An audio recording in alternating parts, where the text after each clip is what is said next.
Multi-stream. What's it doing?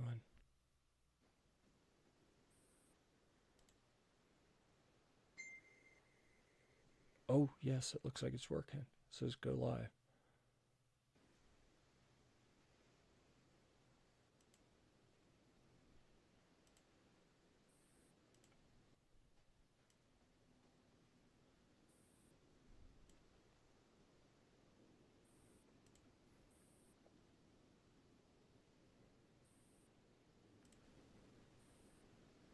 Okay, that looks like it's up. Okay, that looks like it's up. Okay, that looks like it's up.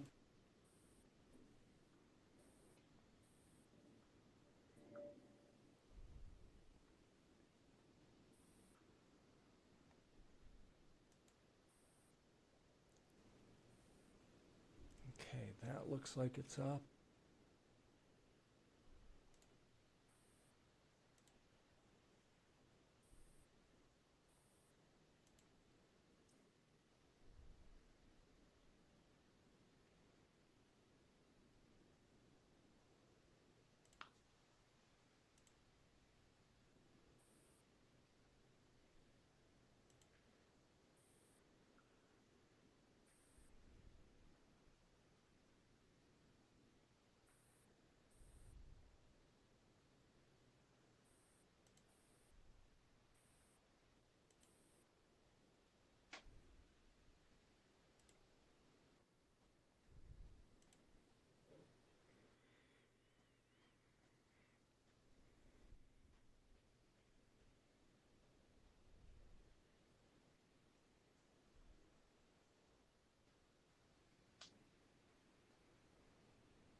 Okay, there we go.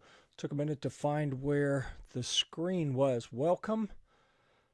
Let's see. We can do the. There we go. Now on the other screen. Yep, that's up there. Welcome. I'm going to switch this to the smaller video of me, and then we'll bring Jonathan in on the small video up there in the corner. And all right, we're there. We're live. We're going. So, Jonathan, welcome. You want to say something? Make sure that your mic's How you working. doing out there? Hey, that looks like I'm hearing that fine, and fine, and yep. And it looks like it's working on Amazon. It's working on YouTube. We're going to assume that this stream is mainly for people on Amazon right now, and we'll rebroadcast it, and people will be able to make comments on YouTube as well. But we're going to treat this as predominantly a Amazon stream. What we're going to do today, we have a variety of products to talk about on. Let's see if I can get the right. I get the right thing open here on my control panel. We found a lot of great deals on Amazon for guitar products, and you can't see me on the screen. Let me see if I can. Okay, that looks like it's in. Oh, that's interesting. Hey, can you see yourself, Jonathan? I can, yeah. You see yourself, Jonathan? Okay, I can, yeah. you see yourself on Amazon. I can see both of us. I think we're good. It's up. Okay, that looks like it's up. That's weird. On the same, I'm seeing the same thing when I look at it on. Oh, I'm not looking at it live. Can you see yourself? Yeah, we're good. Maybe I think you're looking at an old view. Make sure that you refresh. So you click on the little live button on whatever you're looking at, because I'm monitoring YouTube and Amazon, and I see us both live there. So what we're going to do, we got a lot of products to talk about, and how we're going to do this is we're going to pull up a product on the screen, and then let's see. So right now I'm going to click on the Arvone RST 150 on the screen, and we'll bring that up. I need to figure out how to mute that screen so that I can't figure out how to do that to be sure that it's working correctly. Anyhow, what we're going to do, we're going to talk about the Arvone RST 150, and to start that, I think the way we want to do this is we're going to play a video for you. So let me bring that video player up. And the Arvone, that's one of the things I love to talk about when we open up a guitar, and we try to help people figure out, is this going to help you be successful or not?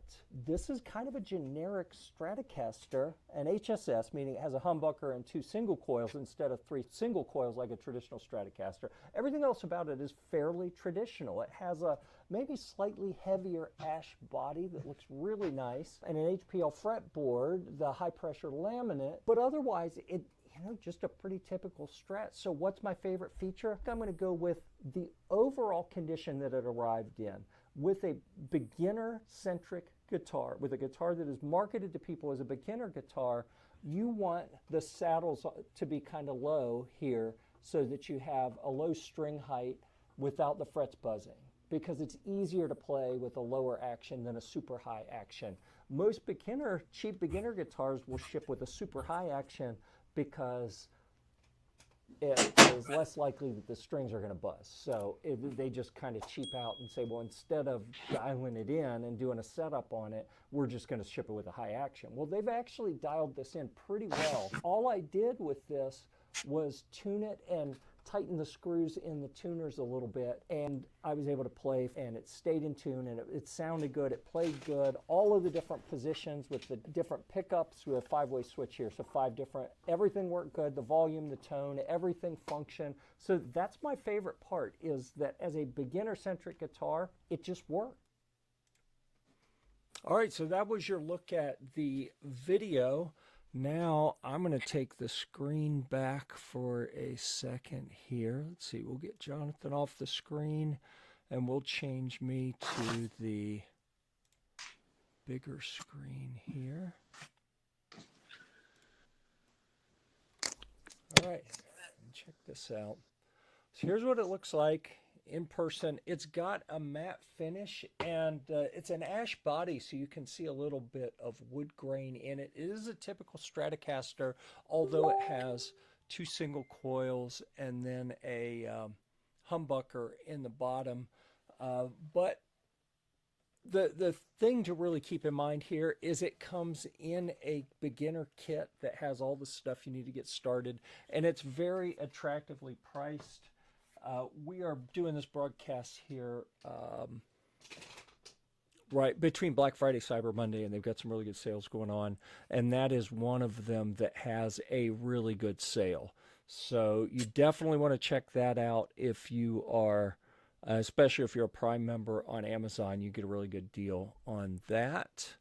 So let's see, we'll go back to the small here. Bring Jonathan back, and we'll bring me, oh, not that one, this one, bring me back as well. All right, so that was our first one. That was pretty easy. And now the Donner Hush X Pro, another one that while we're doing this broadcast, they've got a pretty good sale. So definitely check. I've highlighted that, so if you're following us on Amazon, you should be able to see that highlighted on your screen right now, that we have the Donner Hush X Pro. It's important to understand Hush X Pro is different than the others. They've got a bunch of them in the Hush line. And let's see, we got a couple different overview videos we can share with you. Let me show you what comes with the Donner Hush guitar. It says right now. Let me get that one back to restart it, and we're going to put that one up on the screen and start that.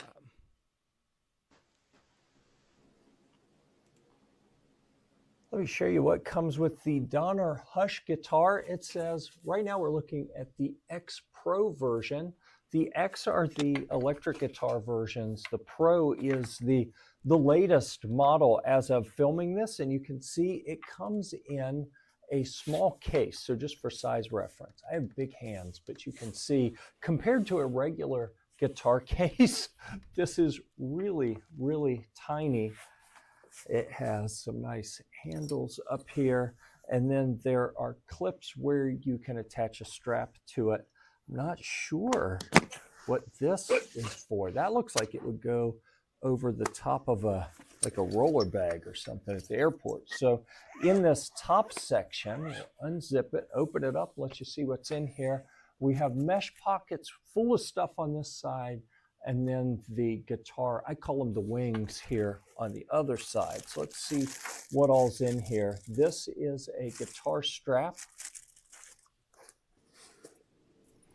This is the strap that clips onto the bag, not the guitar. Unless you're Eddie Van Halen, he uses that kind of strap, or used that kind on some of his guitars. We have a quick start guide in multiple languages for the Hush X Pro, a polishing cloth. This is a guitar cable, an instrument cable to plug it into an amp, which we will talk about in a little bit more detail. A charging cable, a USB-C charging cable, and again, we've got the wings here. I'm going to go ahead and take them out now. So we'll undo that, pull the small one, and then undo the elastic up there and pull the larger one out. And now we are done. We have everything out of that compartment except one thing. Sorry, I left these sitting over by the guitar amplifier. It is a set of in-ear monitors, like earbud headset type thing, wired. And you'll see you can plug this into the guitar to use it without an amp, which is really cool with some of the modeling capabilities inside this guitar, how that works. Here is how the guitar is packaged. You see the padding inside is custom fit for the shape of the guitar. It comes with this little foam piece on it to protect the knobs. I'm just going to put that back on anytime I put it in the case. And then the top is strapped in, and you see this is metal up here up against the edge. It's got some very nice padding all along the back, the sides, the top, the edges. So let's take the guitar out, pull that out, leave this in here. I'm going to set this case aside. There we go. Here's what the guitar looks like. It'll be easier to show you the parts without installing those. I have another video showing you how to install those wings. This is the bridge and the tuners. So a traditional guitar has a headstock. This is a headless guitar. On a guitar with a head, your tuners are going to be up there and you turn knobs.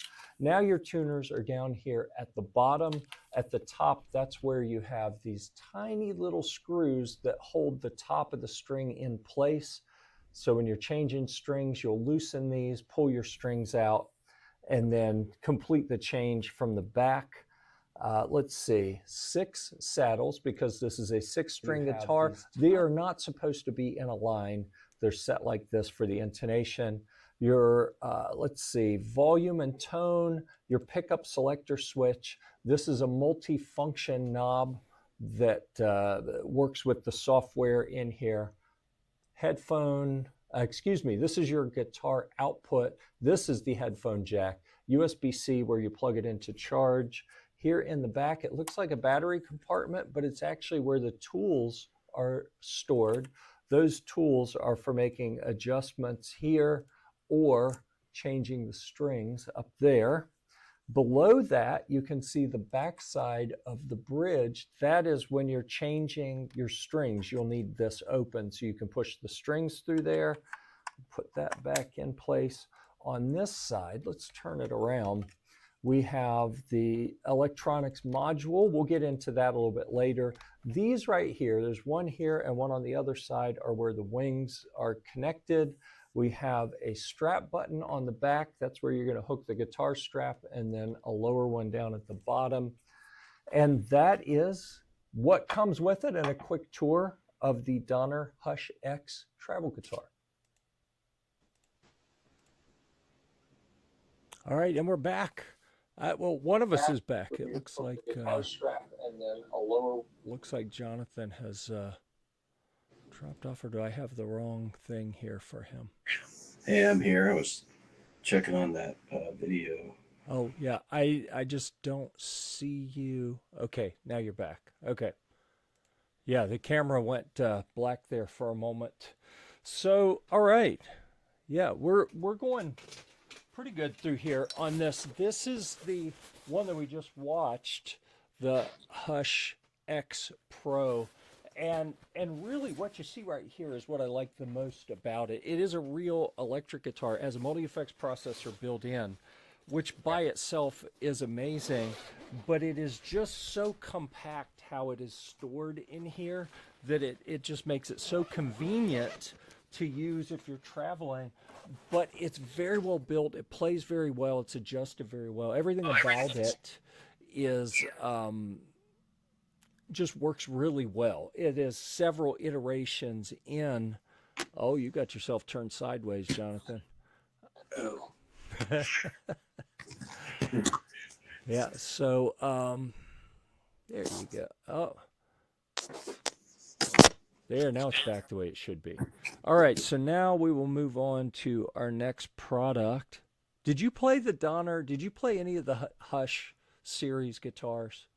I don't think I ever did play the Donner. I played that that IYV you got that was headless.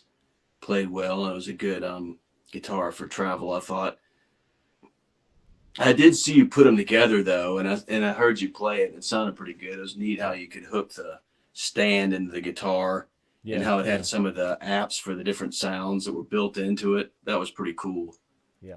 I mean, it's definitely, you know, for somebody that travels a lot with their guitar, it's definitely a neat one to have because you don't have to carry the amp. You can put the headphones in. Sure. You know, and then the guitar actually sits on your lap, but it's small enough to put into a tiny thing. You can fit in any overhead. So that was definitely cool. Yeah, agreed. I'm trying to figure out if there's a way to put this on the screen. I don't see how to do it, but I can see it now on Pete the other monitor. Pete asked if I'm buying a gift for a new player, what should I get them?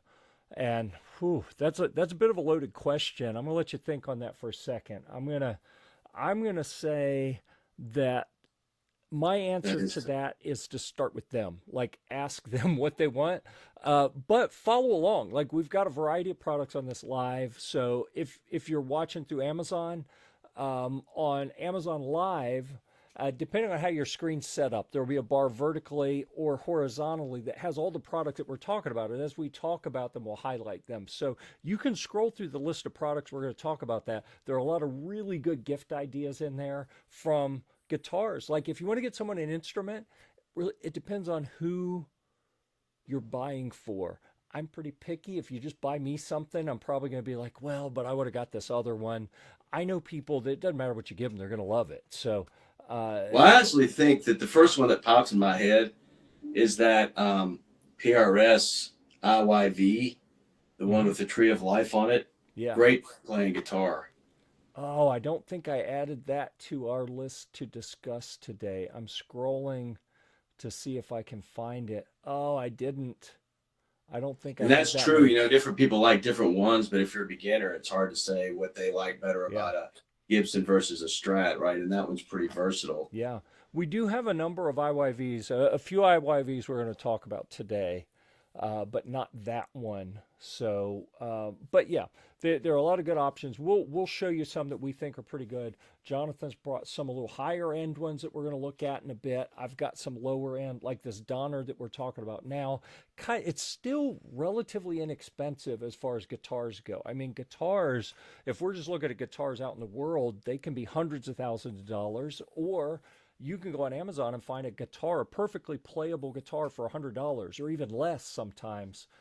So the range in prices and what you get is incredible. We're going to help give you some ideas for things. Some ideas. Let's go ahead. I'm going to move us forward to the next item. I've got the FW2D wireless guitar system and the what is it called? KMF1? Yeah, KMF1 right here is a multi-effects pedal. And then here is the transmitter side of a wireless guitar system. This is the, whatever model I said, the FW2D. So let's do this. We'll go back to the media player and I'll show you a video. All right. I got to find the video player again. Bear with me. This is a new system that we're using, and it gives us a lot of really neat options, but it takes me a moment to catch up sometimes. Yeah, basically that just one of the ones where you set it on the transmitter and the receiver. Just make sure they're set to the same frequency, right? So in case you have multiple guitars, which one and these kind of auto link, and if it doesn't link, it has a little catch button where you can you press that and it'll scan through all the frequencies, because this is the transmitter. The receiver's plugged into an amp back here, so you can link them up that way. All right, let's roll this media here. Let me see if I can give you a quick demo here of the Flatsense KMF1. They're definitely neat on stage when you're just playing at home. You don't have to worry about the cord being in the way. Through my PRS Core Mira, and I've got a set of Thornbuckers in here from Suhr. This is the Thornbucker in the neck and a Thornbucker Plus in the bridge. We're going to leave it, we're not going to coil tap it. We're going to leave that in, so we're in humbucker. It's on the bridge right now. We have the sweet switch turned off. I don't actually love that. Why don't we just try a couple different, we'll leave it here in the bridge. This says Mars Drive. It's the preset number 37.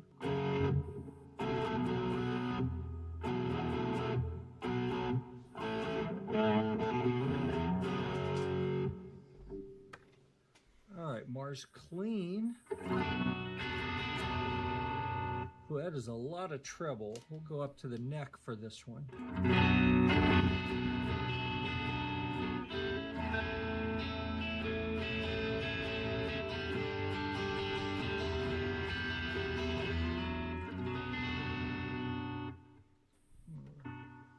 FD Clean.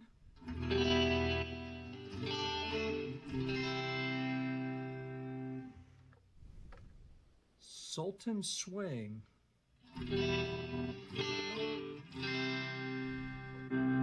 Ooh, Gary Moore. Let me see if I can remember any Gary Moore here.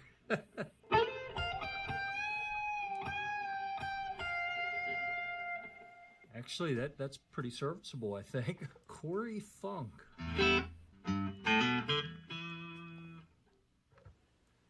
Every Breath.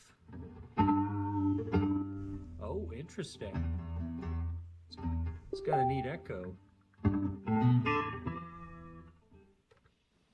Bossa Nova.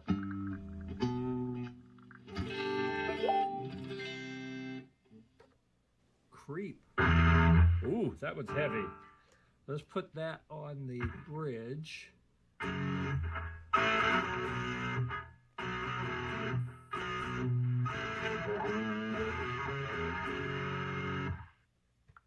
All right, I'm going to turn that off. So you've seen a couple different styles, and it seems to be reproducing those pretty well. We have 5 preset buttons here. So Crossroad. Oh, I turned the transmitter off. Crossroad is heavy. Can't Can't stop. UK AC clean.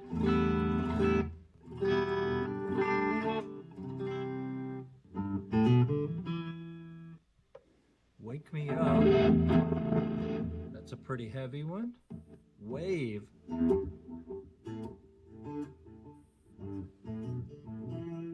Oh, that's got a really interesting wave sound to it. It has a looper function. I'm not actually going to use that right now. I'm not really good with loopers. Let's see if we turn that off, go back to the drum. Let's see if we can make the... This is something I found neat about the drum. You can change. So this is now a slow blues beat, metal, funk, pop. So you got a bunch of different types there you can go through. Let's leave it on rock, and then here, different types of beat patterns. All right, what's this one do? This is beats per minute, and then this one does volume. So you got a lot of different options there. Let's see, and we'll use drum, and then use the stop button here.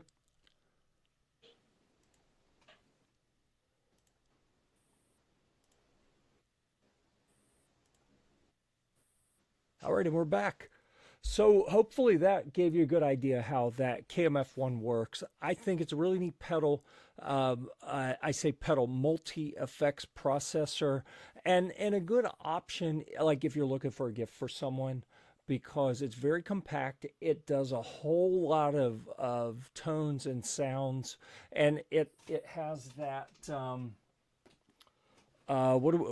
Jonathan, what do we call the side of it? The pedal? Expression pedal?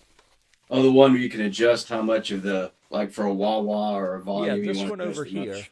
So you can see it doesn't spring back. So you can use it, depending on how you have it set up, you can use it as a volume pedal, you can use it as a wah pedal, you can do swells, you can do all kind of things with it. I think this would be a neat option. It's a nice portable multi effects unit to carry. Like I use a Headrush unit that is much larger, and it's a bigger deal to pick it up and move it and take it somewhere. This is a nice little compact unit that could be a good gift for someone, I think. And we'll talk later. Jonathan's got a couple of Positive Grid Spark units that we'll show you some videos on and talk about those later. Yeah, those are good. It is small. I mean, that definitely, if you're doing a small gig, simplicity can be very important. Yeah, or if you're just playing because that's, you know, maybe you're going somewhere and you want to be able to play for some friends or just play for yourself. I play by myself a lot, and that's not dirty like it sounds. Like I have a wall full of guitars. At least that's not what he's referring to now. Well, at least that's what I do on camera. Off camera, all bets are off. Who knows? But on camera, I am trying to limit what I do to just like playing the guitar by myself. Okay. But anyhow, that's a good point, because people don't always think about this, but the more complicated it is, the less likely you are to stay on a practice schedule. So something like that, you can just set up, you know, you can get a sound that you want pretty quickly, which is inspiring, right? If the sound is bad, that's not going to make you want to play more. If it sounds good and it's simple, that's the best way to stay on the practice schedule. For sure, I've learned over the years. Yeah, definitely.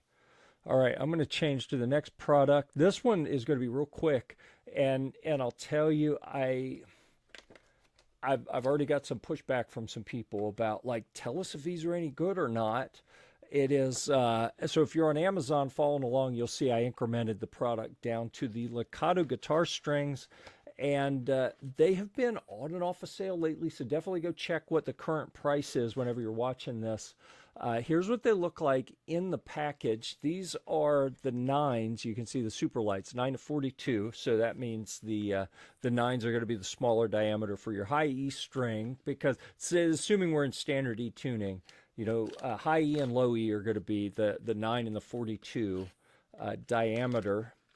And yeah, usually on an electric, it's usually from 9 to 10, and the 9 is a little easier to bend. And depends on what you're doing. If you're on a longer scale length, like a 25-inch scale length, 25 and a half, like a Fender, people will often use the thinner nines. Here's what they look like, all wrapped up in a package here. I've taken it out of the pack. So we have different sizes inside this pack.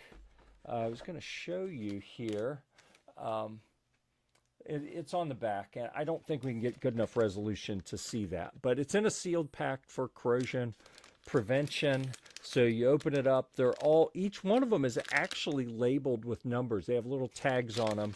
These are a hex-shaped string that is then wound around for the wound string. So I'm very interested. That's the first pack that I've opened. I bought the 10-pack because the bulk deal made it very cost effective. I have lots of guitars coming through the studio. I sometimes pick up used guitars to document and share with people, and they need new strings. They're rusty, or even you unpack a new guitar, it may have rusty strings because they ship them with the cheapest things they can put on them often, just so it has tension on the neck during shipping, with anticipating that the new owner is going to put what they want on them. So I have got these to give me a very inexpensive option to put strings on if I'm shipping a guitar to someone and I expect them to put on what they like.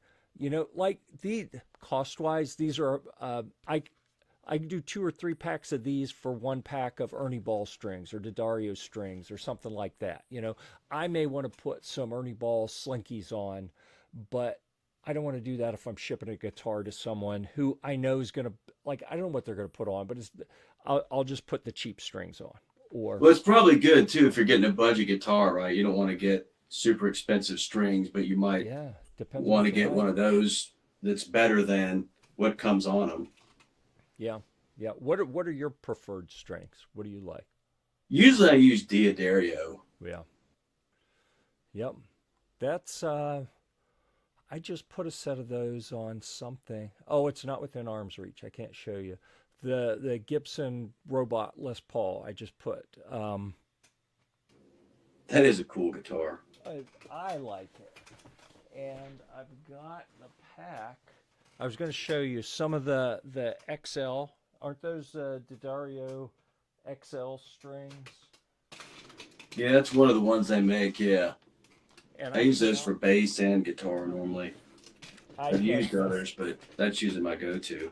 I kept the little envelope they come in to show, but as I often do, I misplaced it. So, well, I think I learned it in college. My bass teacher recommended those, and I liked them and pretty much stuck with them. Yeah. Well, that works. Yeah, definitely stick with what works for you, right? Yeah, but that doesn't mean that some of those other ones, I mean, they're probably a little, sometimes like the ones you got, you're a new player, you may not want to get the more expensive ones. Right. Yeah, so it's a good budget option. If I want to put more expensive strings on, I can always do that. But these are very inexpensive, and I took the risk. We're going to see how those work out. They were a really good deal, so we'll just move forward with that. I'm going to increment us to the next product, Metfoot Karaoke Machine, and I had hoped to share a video with you. I wasn't able to locate it directly, but I believe I can find it here. You know what? I should have got that ready before pulling this up. All right. So from here, I can't figure out how to get back to what I was looking for.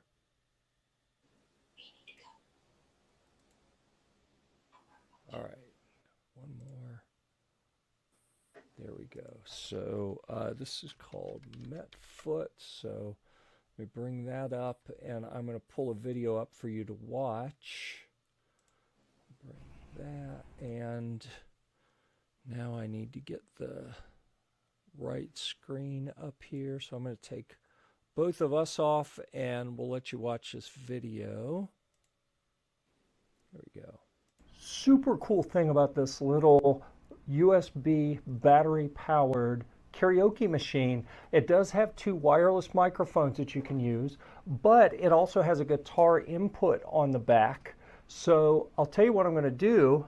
I have my wireless guitar receiver and then my guitar with a transmitter sticking out of the bottom here. I'm going to plug this into the guitar input on the back. Okay, that's plugged in, so now I'm going to hold the power button to turn the karaoke machine on. Welcome to use colorful light Bluetooth speakers. Bluetooth mode. Okay, I like when the machine talks to me a little bit. So let's see if we can hear the guitar yet. Is that on? That is turned on.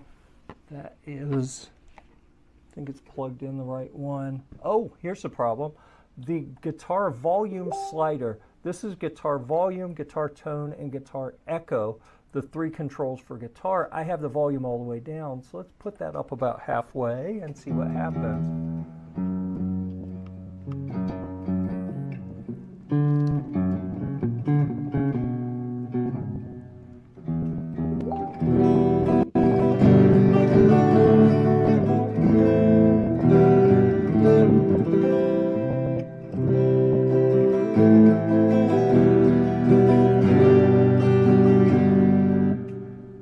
So just like that, you have a guitar amplifier. So I'm going to turn this off now.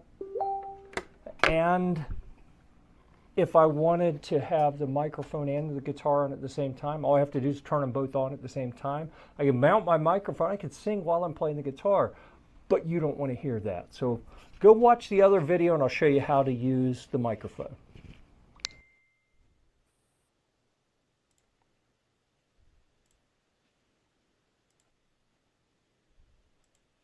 All right, and we're back. So that I really thought that was a neat way to get a look at everyone. You know, you go watch a bunch of videos on karaoke machines, and you're going to see them using them like for karaoke. This was using a karaoke machine as a guitar amp, which I thought was a pretty cool new way to do that.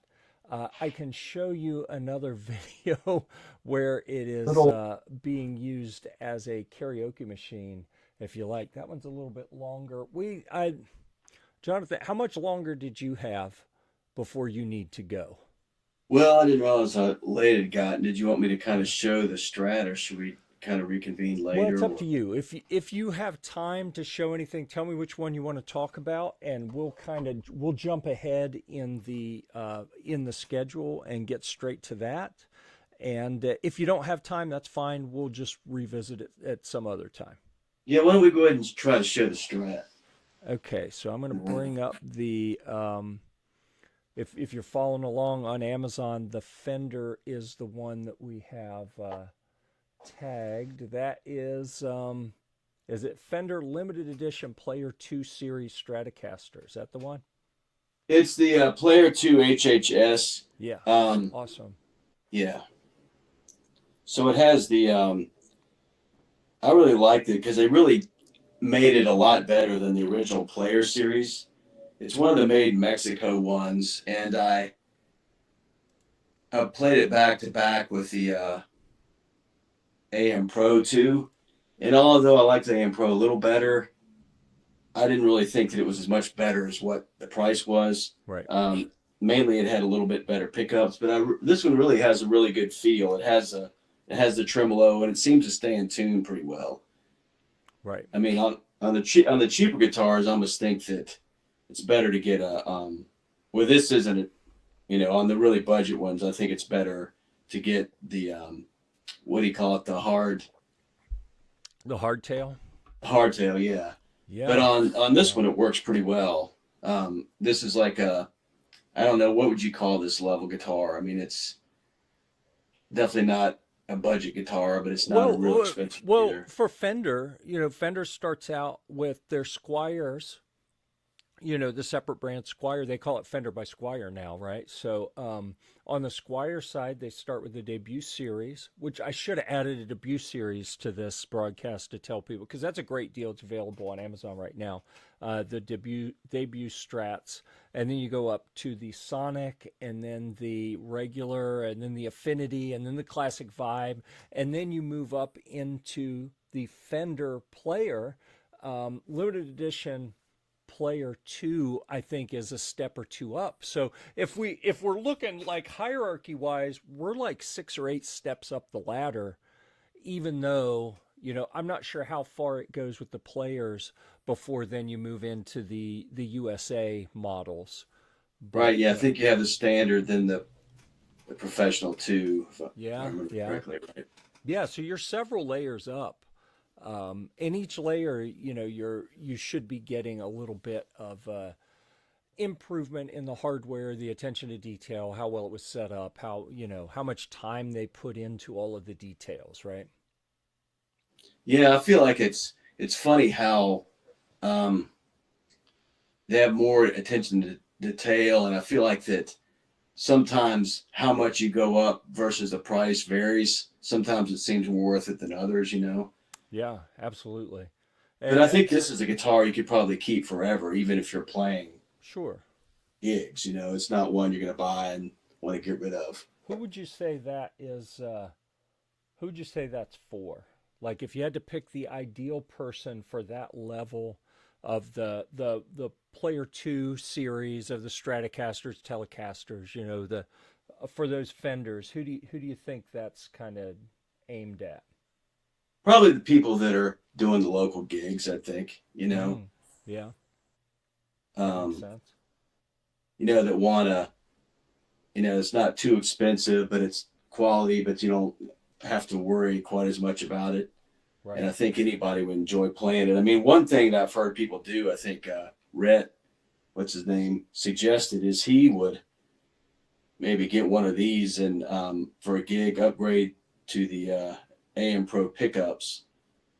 But just keep this guitar otherwise, because then you're at a lot less price range, but it has a really professional sound that way. That was actually his part of the reason when I was comparing them, I got it and I got a good deal on this one. I was like, what the heck? I can't pass that up.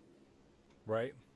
And it's kind of a hard guitar not to like, right? I mean, a Strat is about as versatile as you can get. Anything from heavy metal to country. I mean, it's, blues and rock are probably the, Eric Clapton, Right.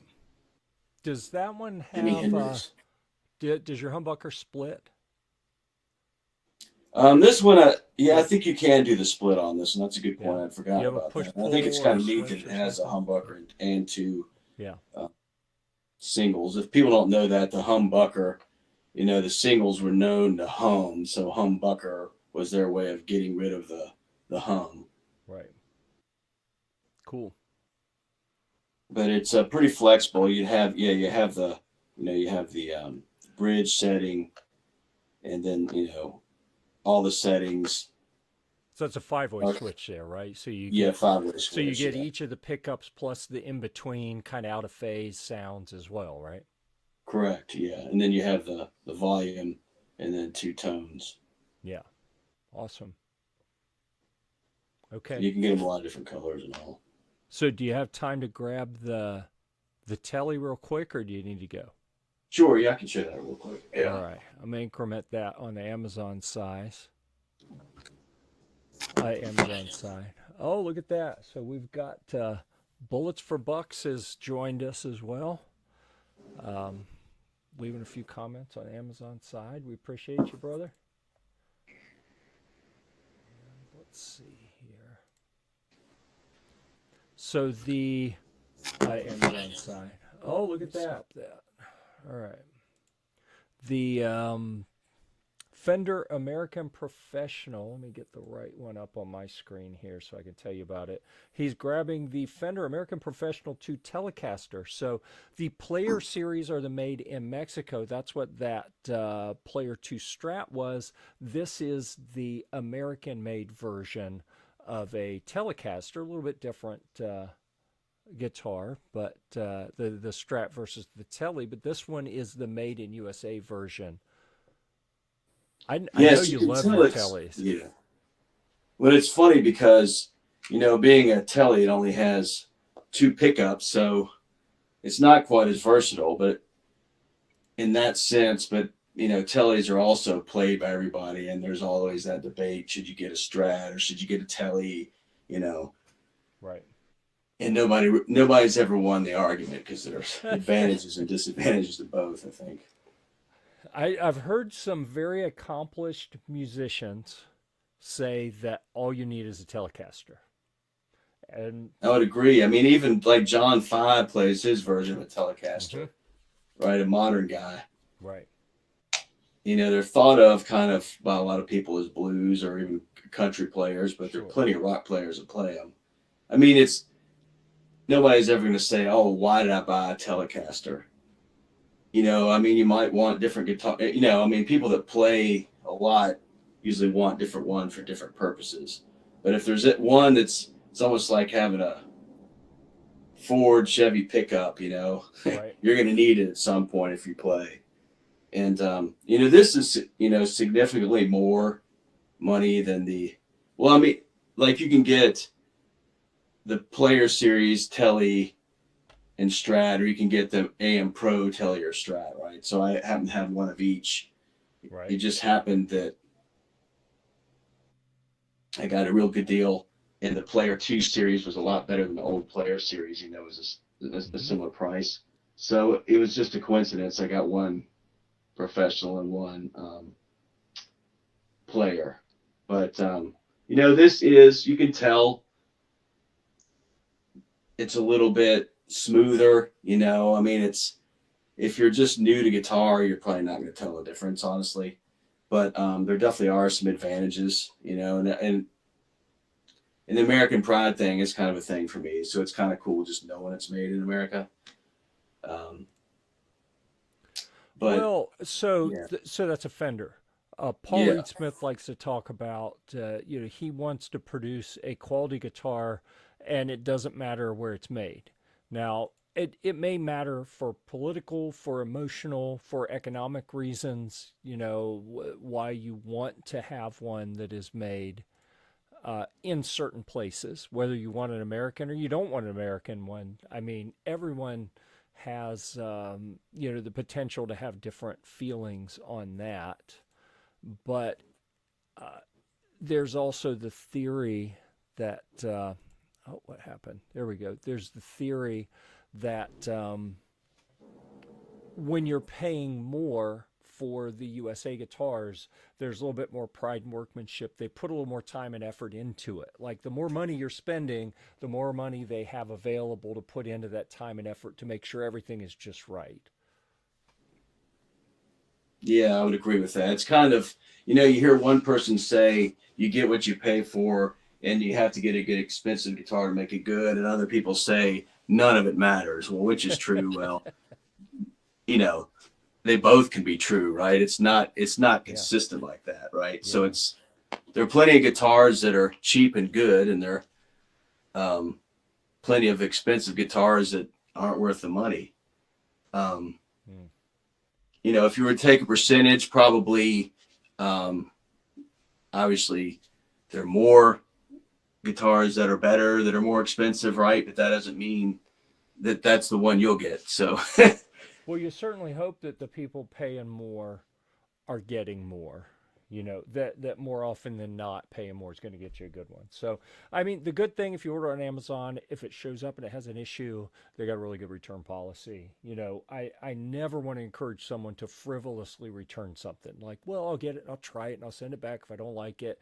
I don't like that approach. right. Yeah. Because then you're making Amazon or the brand or someone else pay for you, taking the chance. I don't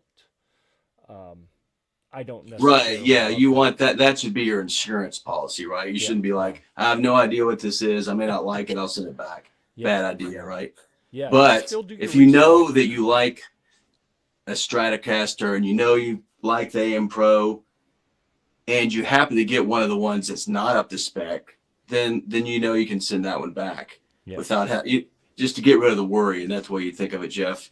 You don't have to worry about getting stuck with a lemon, but Yeah. don't plan to do that. Right. Right. All right. Well, we have slowed you down. I know you have someplace to be. I appreciate you being here. Really appreciate you thanks. showing those. Anything else you wanted to say before you head out? I guess that's pretty much it. I think it was neat that both of those are part of the Black Friday on Amazon, Sure. and they're actually ones we wanted to show anyway. We're not just showing them because they're on there. Right. So Yeah, that I worked guess out that's pretty it. well. Yeah. Well, thanks, Jeff, for having me on. Yeah, I appreciate you. Enjoy yourself. Thanks for being here and showing off some of that stuff. And some of the items coming up, you're going to miss it, but we're going to show some videos we made when you were here in the studio recently for the Spark products. So you'll be with us in spirit. Even if you're not here, we got that video. We're going to roll that beautiful bean footage or whatever it is we're doing. You know, I don't need to get Yeah, those trademark Sparks strike are pretty yet. cool. Yeah. Definitely for the money. Thanks, Jeff. Yep. Thank you. All right, so we're going to cut him loose here. There we go. Take that off the screen. And I am going to move back to, I'm going to take the whole screen now since it's just me. And let's see, we'll close that other window down. Excellent. Thanks for bearing with me for a little bit of that housekeeping. All right, so we did jump around from our agenda a little bit in order to accommodate that while Jonathan was still here. If you're following us on Amazon, I've just incremented our product 1. This one I'm going to show you in real time and not on a, let's see, sorry, not on a video. So let's see. That's going to be this one. So the Roland Microcube RX is a really cool little, I'm not even sure if it's in production anymore, the Microcube. You see it has a battery compartment back there, and then right up here you can plug in a power adapter. Well, that power adapter is no longer available from Roland. You can't buy it brand new, a factory model. And I was a little worried when I picked this up locally and the guy said, oh, well, no, I don't have the power, you just have to use the batteries. Well, it doesn't sound as good with the batteries. So I really wanted the power adapter, and sure enough, I found on Amazon this, I'm not sure how we say this brand, MZSZYH. Like, I don't know what that means. I was nervous because I couldn't pronounce a brand name, but this thing works perfect. It's a 9-volt 2000 milliamp, so 2 amp, 9-volt 2 amp power adapter. And you see I have it kind of bundled up because how I'm using it, and it fits perfectly. It is made as a direct replacement for the what model was that? Let me click on it here. For the Roland PSB, which one was it? PSB 120? I think, no, it's the 1U is the one that it is replacing here, the PSB 1U. So don't be afraid to pick up some of these old Roland Cube amps. I'm going to show you, actually, you know, I didn't cue it up to show you. I got a couple other Roland Cubes I could show you, but I don't think I did that one. So anyhow, that is what we had there for that power supply. And I wanted to show you that one specifically in case you have one of those Roland Microcube RX amps, but more big picture so you know, don't be afraid of some of the older amps that it may be hard to get the power supply from the manufacturer. There are a lot of aftermarket manufacturers who are making them so they're readily available out there for you. All right. So let's move on. And our next item, oh, I forgot to bring that up here. We're going to pause here in, you know what? There's no time like the present. I'm going to find another product that we can talk about. I'm going to play you a video. We'll do the Positive Grid Spark. I'm going to highlight that on Amazon. And I'm going to find the video to play back for you on that. let's see. I don't want to put that on the screen. But while I am playing the Positive Grid Spark video for you, I'm going to run down and grab the, let's do this, actually that's the short one. I want to do the longer one here. All right, where am I? All right, am I back? Why does that look like it's stopped? Okay, If now the it's Spark working. 2 with the Spark control, So we're going to switch to that one. It's a tiny little amp. It's like a baby amp that you can hold in your hand. And I mean that. So look at this. Holding it in my hand. This is the Spark Go from Positive Grid. It's got a little thing here you can hook into a strap to carry it. On the top, you see these 1, 2, 3, 4, and one of them is blinking. Those are your preset lights, so it's on preset 2. If you push this button that says preset, it's going to cycle through once for each time you press the button. If you link this to Bluetooth, you can play music off of a phone or tablet or whatever device you have and control your music volume there. You can output your signal here to headphones if you want to play somewhat silently, or there is a speaker in here and it actually sounds pretty good. This is your volume knob, believe it or not, right here. That sound, listen. There it is again. That means you've reached the top of your volume. This is the input for your guitar, so you plug your guitar cable or wireless transmitter in there. This is your power and Bluetooth button. That is your USB-C charging port. It has a rubberized coating all the way around so you can get a good grip on it. And this is actually kind of padded and grippy. I'm not sure exactly why. But the whole thing almost fits in your pocket, certainly fits in your hand. It's kind of a rubbery, kind of like an armored laptop or phone from the old days, you know, where they put that rubber around it to protect it. And it actually sounds pretty good.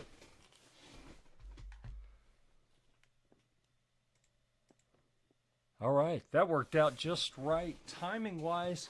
So the Positive Grid Spark Mini, I have mixed feelings on it. When Jonathan brought it over, we had it here in the studio, filming that video and a few others. It sounds good for what it is. It's just really small. You can only get so much sound out of a speaker that size. For what it is, it does really well. It's just, you know, it's limited by its size. And man, it'll do a lot of really cool things. Like, it is super, super flexible in all the things you can do with it. Pete has commented maybe more open tabs would help. Pete knows me well enough to know that you can never have too many tabs open on a computer as far as I'm concerned. Okay, the next item we're going to talk about, I forgot to bring up. I just ran down to grab it because it was not in the studio. If you're following along on Amazon, you will see that I have switched over to the Stritch DIY electric guitar kit. And here is what it looks like. I could show you, we got some videos on this, but I wanted to show you this in person. The electric guitar kit. So now, as I open it, all of the parts of this guitar are in here ready to go. I'm going to take them out and show them to you. Hold them up to the camera. That'll be a little bit better. So we have a little instruction book in here. I think, by the way, since Pete had asked earlier, Marley Jackson says hi. All right, it's good to see you. Thanks for being there. Definitely appreciate you guys. Don't forget, you are allowed to follow us so you will catch when we do lives in the future. And toss some likes out there so some more people will see what's going on, if you don't mind. You know, now that you're here, I'm going to be demanding and ask you to do stuff. Lots of directions. So if you're looking for a really neat gift for someone who's a little crafty but maybe doesn't want to build a guitar from scratch, here's what you're starting with from the body standpoint. It is finished pretty well. It could use some surface sanding, but it's roughed in really nicely. and the routes, all the cuts are done really well. The wiring is pre-installed, and you can see instead of having to solder like you normally would on a guitar, we have a little wiring harness system where you'll clip the wires together instead of having to solder. So that's really neat. The neck pickup and the pick guard are kind of temporarily screwed in. Not all the screws, but it's got looks like 2 screws holding it in place just for shipping. The hole's already there for your output jack, so you'll have to mount your jack plate. You'll mount the tray with the bridge and the bridge pickup down here. You'll mount your controls here. So let's talk about those. The tray with the bridge pickup, if I can get this little baggie opened here. All right, here's your guitar strings. There is your saddles, three screws. The old school Telecaster, 3 screws for the saddles. There is your bridge pickup, your wiring harness. There's the back of the bridge pickup. Your tuners, we'll show you the neck in a moment. So we got sealed, unbranded tuners in there. Your controls that are going to go in that control cavity, pre-wired. So you have your tone and volume, your 3-way switch here, and then that quick connect wiring harness. Here is your output jack with a quick connect. So you'll disconnect it, feed it through the hole, reconnect it, put your screws in. They make it really easy to do all this. So if you want to paint the body, you can finish and paint the body. You can do whatever you want and then put it all together. But you don't have to. You could just put it together. Like literally, I think the only thing you need to do this is a Phillips head screwdriver, maybe 2, one with a little larger head, one with a smaller head, and a wrench, maybe an adjustable wrench so you can tighten the does this even need them? I was going to say to tighten the nuts on the top of the tuners, but this doesn't even need them. It has a screw that goes in from the bottom. So I think literally, no, there's the screws for it. So yeah, a couple wrenches, a couple screwdrivers, and you can put this entire guitar together. Here are your strap buttons that go in with some screws. And then the only other thing left here are your the neck plate with the screws. It's funny that with guitars we call it a bolt-on neck, but it's screws. It's not a bolt for that.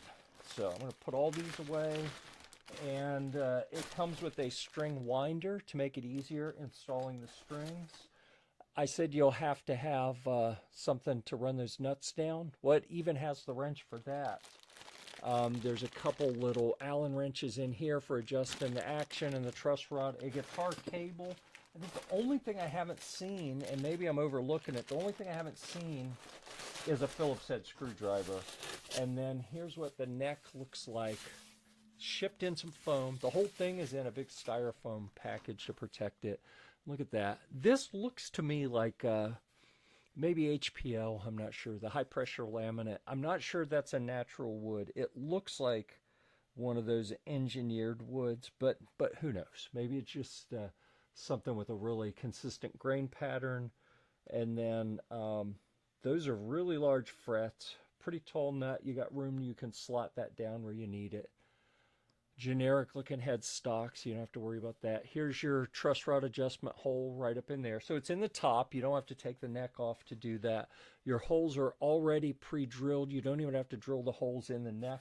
So overall, I think this may be one of the coolest items on here if you're looking for a gift for a guitar player that's a little bit handy, but maybe not wanting to have a wood shop. You know, they just want to put a guitar together.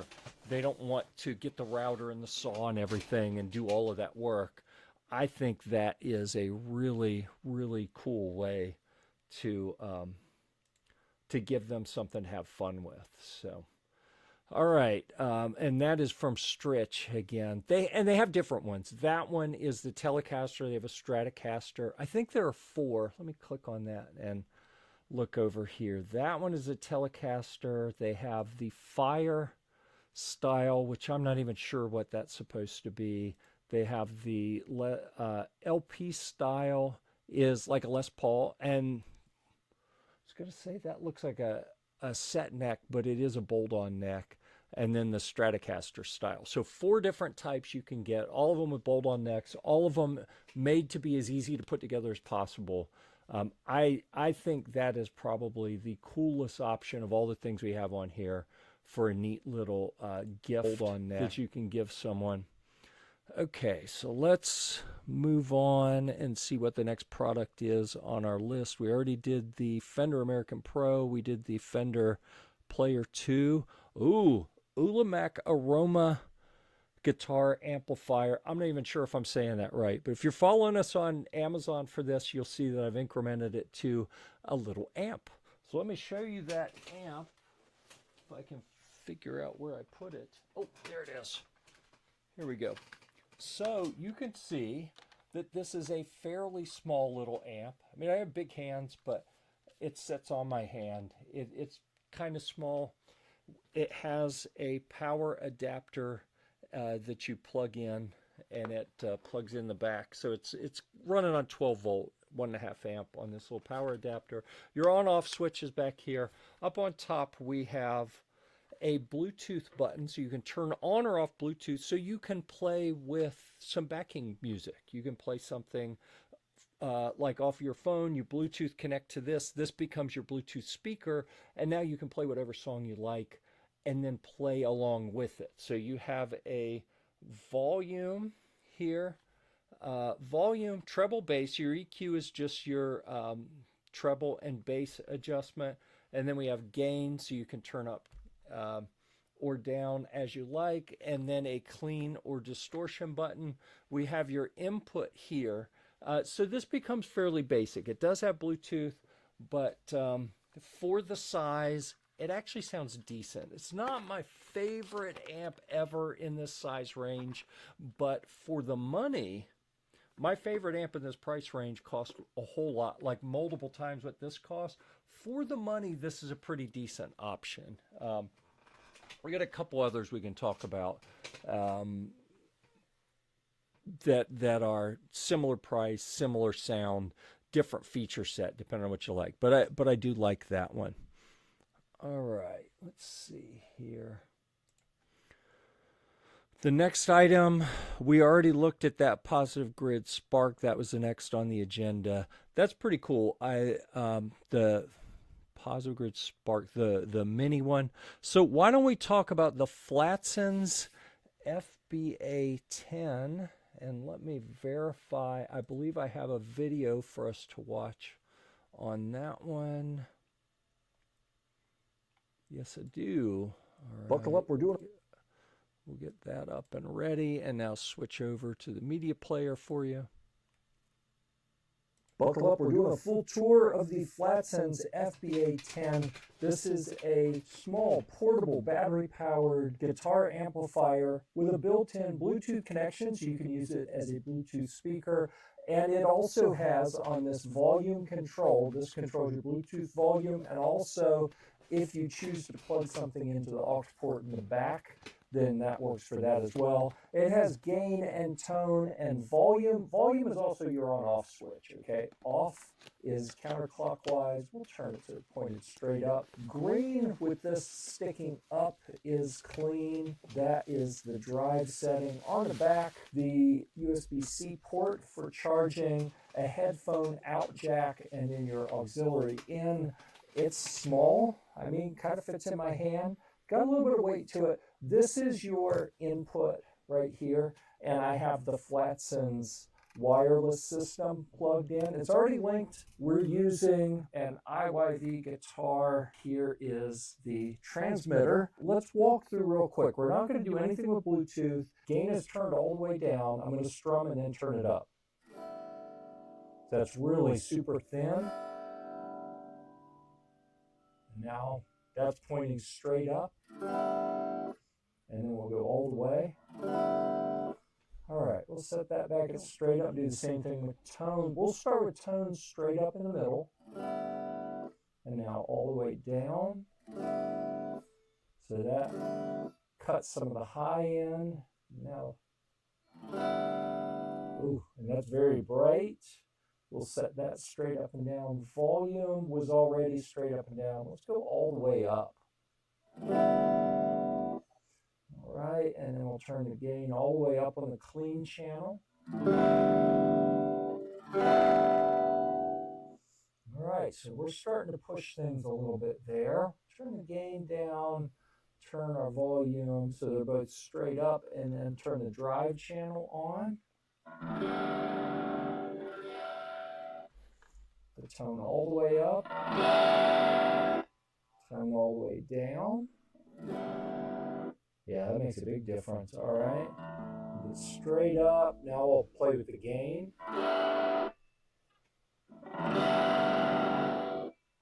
And we'll turn it all the way up.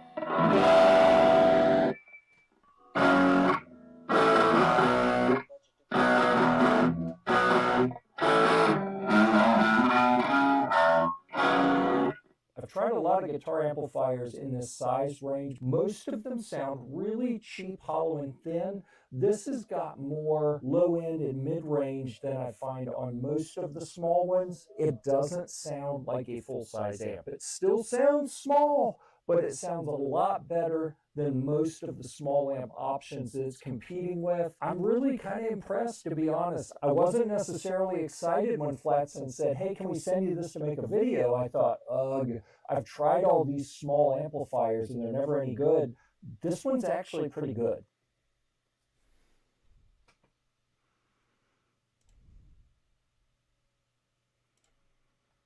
Okay, and with that, I actually got it out so I could show you size compared to my hand, and let's do it side by side with the Aroma. So, yeah, I think having them side by side really shows you, honestly, I think they sound very similar. So, the Flatsons is one of the best.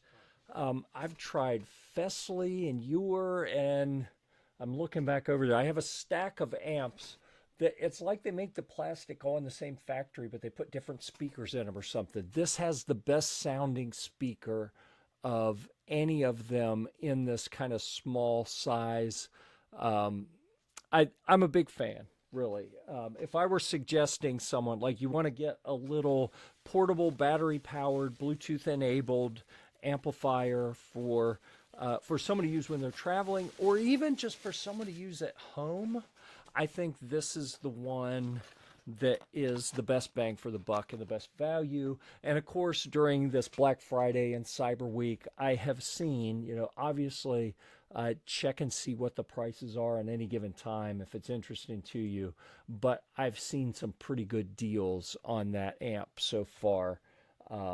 So yeah, that is the next one. Let's see. Moving on. Flatson's FA16. Okay, that's a guitar pad and a neck rest. So I'll show you this little. It's a block of foam that they've cut out at an angle to hold the neck of a guitar when you have it on a workbench. So this is lower for like an electric guitar. If you have a taller acoustic guitar, taller when it's laying down, you'd use the higher side. That's one side, and now bear with me. I have to reach over and grab something real quick.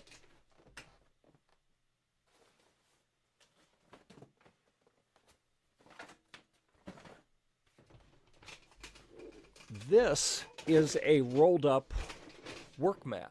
So when you're working on guitars, you don't want to scratch them, you don't want to dent them or anything. It has a stretchy strap that goes around it with some Velcro. It rolls up. When it rolls out, you have kind of a textured side that you put down. And it's the top side because it has the Flatsons logo on it, the FA16. It's a little grippy, a little cushiony. It gives pretty good protection so you don't damage the instrument. And here we go. There we go. I'm going to put that back together. One of the great things about using a mat like this on your work surface is that you...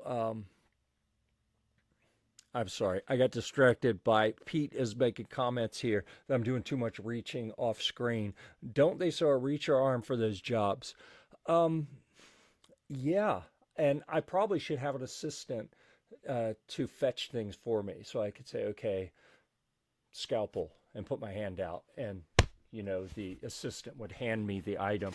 But I don't have that for you right now, so please bear with me, and I will say thank you for that. And for harassing me, Pete, I'd like to ask that you toss a couple clicks on that little heart like button to see if we can get some more people participating here in this. So thank you very much.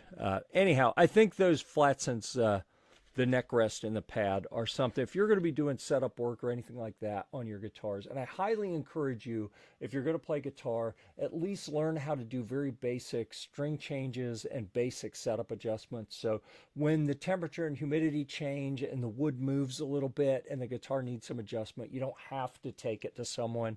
If you're going to do those things, a neck rest and a work mat are going to be very useful to you to protect your instruments. Okay, the Boss BD2 Blues Driver. Let me look real quick here in that directory. That's one of the things that Jonathan was going to talk about, and since he had to, and I do apologize, we had some technical difficulties this morning that delayed us getting started. So we're going to skip the Blues Driver because I don't have a video queued up for that, and he's not here to show it to us. Elebase guitar cables, I've incremented us on the Amazon side. So we got two kinds of guitar cables to talk about. If I can figure out where I put them. Here we go. So pardon my reaching off screen there. That's going to be this one right here. And I have it rolled up just so I can show you the ends. Gold plated. I don't think it's like 24 karat gold, but gold colored plating. They've got some really nice little rubber stress relief here, because that is the point at which the guitar cables will kink and bend, and they'll damage the conductors inside and the insulator. It's got a nice cloth cover on the outside. I have been using this with the I don't think I tagged this one. I meant to tag this. The Cube, yet another Roland, I guess the new versions are called the Boss Cube. This was made, the 10GX. I should have tagged this so we could talk about that a little bit more directly. But I've got this cable sitting with that amp for use. And then we will move on to the next item on the list is from another, where is that? Yeah, from another brand.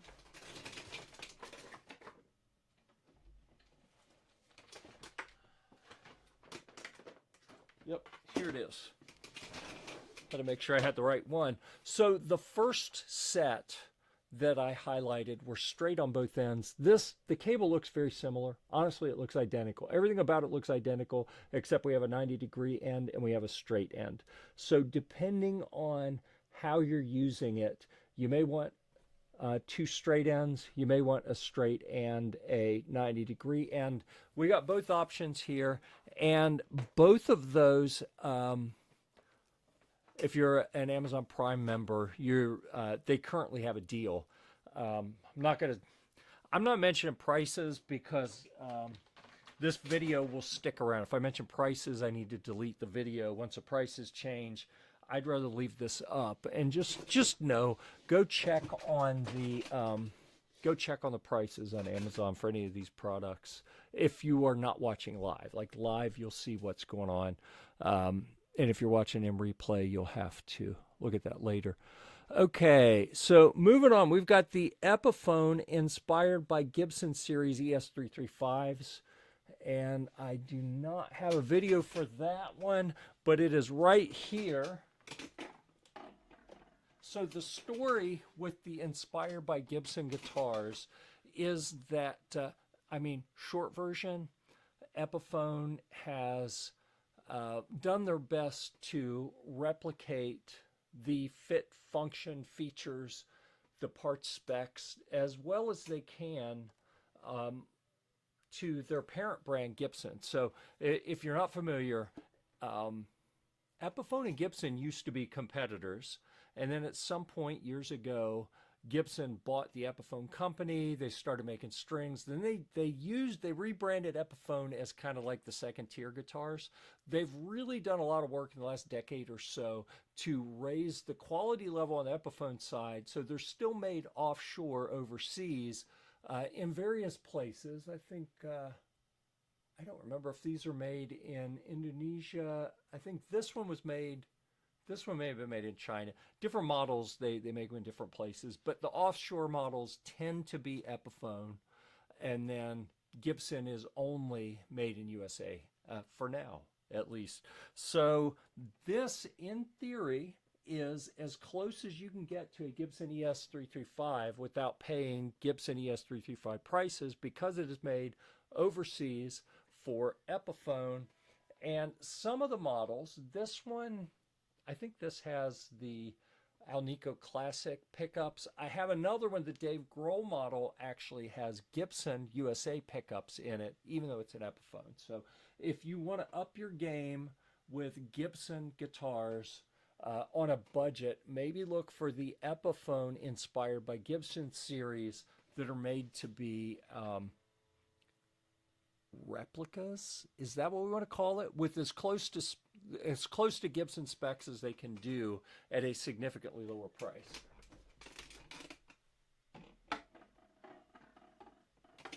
And I do enjoy that guitar. That's a pretty good one, actually. Let's see. Next, the Stritch Vintage Echo pedal, and I thought maybe I would play for you live. Thought, that's going to be a hassle with microphones and such. But what I did is I already have a video here. So let me get that ready on the other screen, and we'll let you watch that. Here is an Epiphone ES335 inspired by Gibson series on the neck pickup with the volume and tone all the way up, on an AC15 from Vox on the top boost channel with just a little bit of the preamp volume and the master volume about halfway. Here's what it sounds like playing.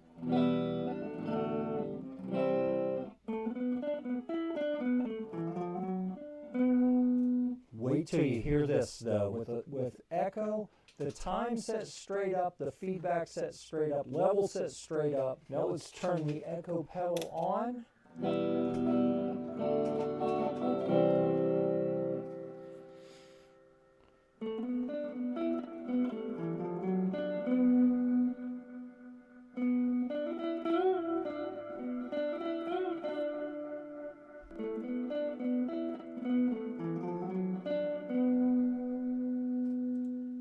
Doesn't that sound cool? And I think it does. So for me, I have my Vox AC15 amp sitting right beside me. We're going to talk about that next. I've been playing through a Headrush multi-effects unit for a couple years, and I've gotten used to having all sorts of effects. Well, I don't want to deal with building out a pedal board. The one pedal that I have left on my Vox AC15 is that echo pedal that you just saw. Between the reverb that's built into the amp and then having that vintage echo, put those together on the AC15, and I can get all the sounds that I like. Unless I'm playing something really hard, then maybe I need to put like a distortion or something like that on the front end of it. But generally speaking, that does pretty much everything I need. So we're going to increment to the Vox AC15 C1. I have so this video I'm going to show you, it's a special color, but everything else about the amp is the same. It's just the color of the Tolex and the plastic's a little bit different. So let's see. I was saying that I hadn't got that set up yet, so here it is. Let's explore how the controls work and how to get that ready for you. And now go to the media player. let's explore how the controls work and how to get a variety of tones out of the AC15 and AC30 amplifiers. We're going to do a playing demo. So I have a 1998 Squier Telecaster that appears to be all stock. So it's single coil pickups. I am going to start out with it in the neck position. The more important thing to show you would be the controls on the amp instead of the guitar. And let's move input. The output of the guitar is the input of the amp. We're going to move that to the normal position. The tone cut and volume are always going to work here in the master circuit. The tremolo is always going to work. I'm going to turn both the depth and speed on the tremolo off. The reverb is always going to work. I have it a little less than straight up and down here. Top boost, this bass, treble, and volume, none of those work on the normal circuit, but the normal volume does. So we're going to consider this kind of a preamp volume setting, and then this the power amp side, and then the tone cut is going to apply to it as well. Over here to the left, the power is on, and I have turned the standby on as well. We have the normal volume, so the preamp volume is straight up and down, and then we're going to control kind of ambient, how loud it is in the room with the master volume. I'm going to start with that kind of low. We'll just see how that goes. All right. We got to turn that up. We'll start at about 9 o'clock position.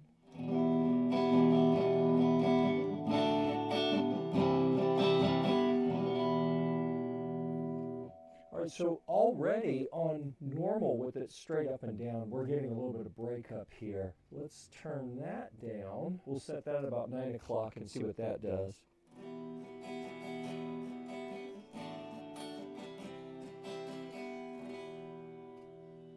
Much quieter, so we'll bump the master volume up.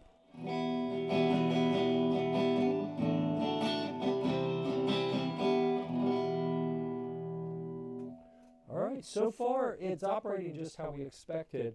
The preamp is giving us the breakup. The master volume is giving us how loud it is in the room. So we'll turn that back down. We'll come back up. We already did this setting, so now we're going to go to 3 o'clock.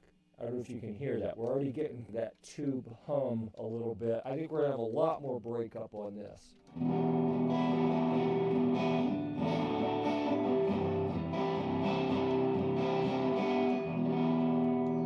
Yeah, that was way more, so I'm going to swap to the bridge pickup just for kicks.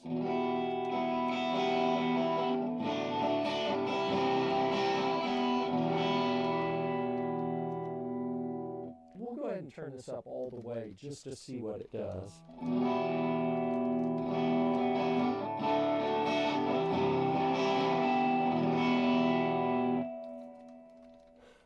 That reverb has a super, super long tail.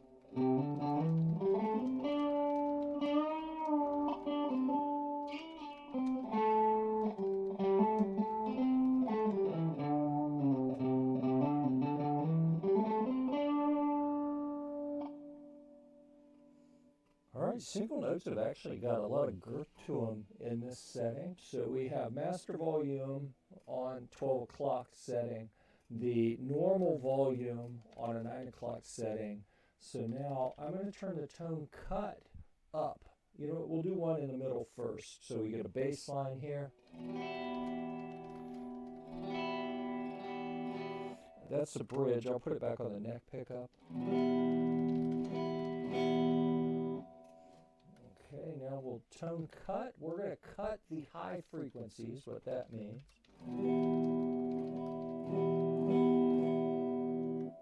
Yep, all right. Now back to straight up and down.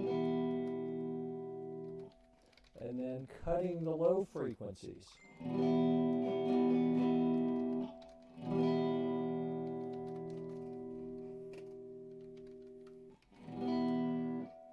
All right, let's see what the tremolo does.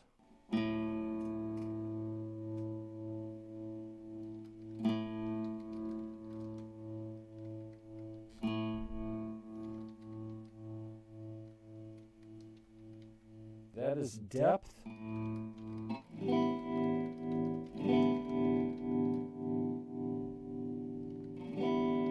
So no warble, lots of warble. Turn our volume up a little. And then speed now.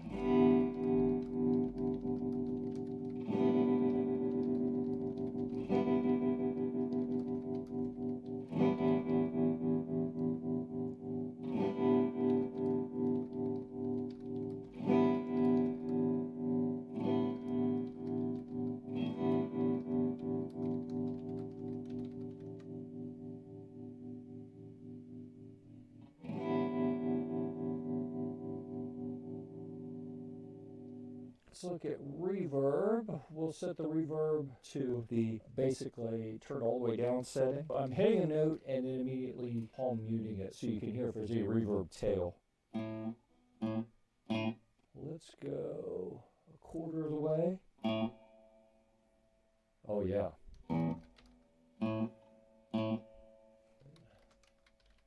Straight up and down. We'll go to 3/4. And then all the way.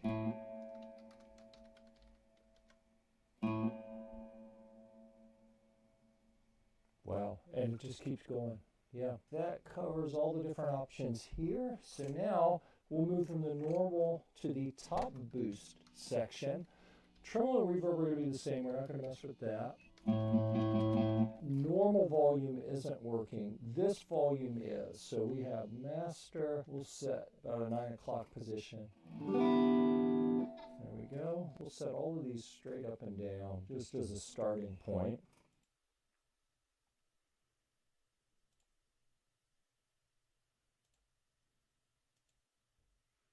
Okay, I think you get the picture.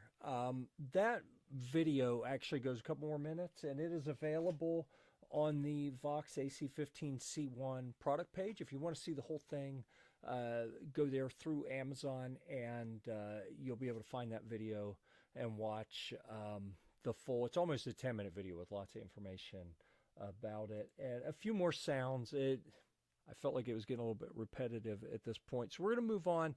But I will say, I have largely moved away from amps. I've had a lot of amps, a lot of tube amps, some solid state amps. I have a bunch of little ones because I'm just having fun with them, and I get stuff to make videos and then get rid of it. But the one tube amp that I've wanted to get for quite a while, I'd actually like to get a Vox AC30, but I found a deal locally on the AC15 and said, you know what, I've always loved the AC15 sound, and I'm really thrilled with that. That one is going to stick around. Even though I'm getting rid of most of my other amps, that one's going to stick around. So if you're looking for a gift, you need to get someone. The AC10's not a bad idea. The AC15 has a much bigger sound, in my opinion. The AC30, the cost goes up quite a bit. It gets a whole lot heavier and a whole lot more expensive. To me, the sweet spot is that AC15, and that's why I have selected that to show you as part of this broadcast or online discussion today. So let's see here. The next thing we're going to talk about is from Ibanez, our Artcore AF75 series. And I have to locate it. Oh, there it is, right off screen. So the Artcore AF75 is a similar thickness. If you remember, we looked at this gold ES335. So that's a copy of a Gibson ES335 made by Epiphone, and they're inspired by Gibson series. The ES335 is a similar body thickness to this, but that is a semi-hollow body. So what that means is down the center on the inside, there is a block of wood that goes all the way, and you can't go through from one side to the other. So what I like to show with this is if I take my flashlight here and shine it in the hole on this side, you can see the light coming out on the other side. Now, we should do that just so you can see. If I do that in the ES335, the light does not come out the other side because it's actually solid in the middle. So this is a hollow body guitar. not as hollow as an acoustic guitar. When I look down in here, I can, through the F-hole here, looking down, I can see that there is a little bit of beefiness. There's a little bit more wood coming down the center to support the bridge and the pickups and the tailpiece, but it clearly the light passed through. There's a lot of space in there, and the idea is it lets the top and the back resonate independent of each other to give you a little bit more of that acoustic type sound, a little bit more resonance. It has the they call it the Artcore pattern neck, which I find to be really comfortable. It's a little thinner than like a round C. Some people may call it a modern C. It's got a volute on the back and not too extreme of a headstock angle, so you don't have to worry about the Gibson problem of headstocks breaking quite as much. We have 2 humbuckers, 2 volumes, 2 tones down here. The tailpiece, they have different models in the AF75 series that you can get different tailpieces. The little roller bridge on this model, it's fairly light. It plays nice. It sounds good. It's something to consider if you're playing the type of music where you're not going to be standing in front of an amplifier with a lot of high gain. It will, because of the resonance of the body, it will squeal and give you feedback in a hurry. There we go. So, but, you know, there are people who have made a career out of fighting that feedback and made it part of their sound. So decide what you like there. There are a lot of guitar for the money, seriously. Let's see. Arvone RST 150. I think we have that on the list twice here.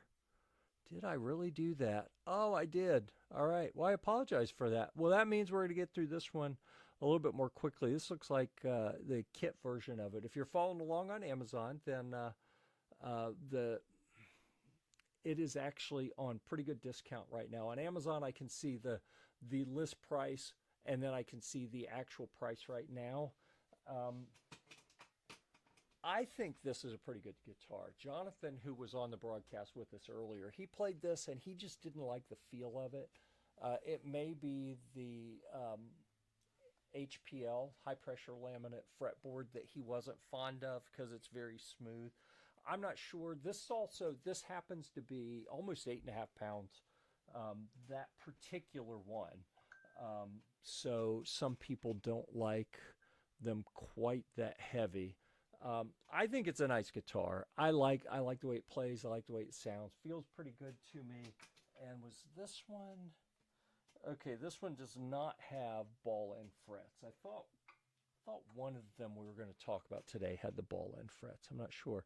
All right, moving on. The IYV ITF 450 guitar.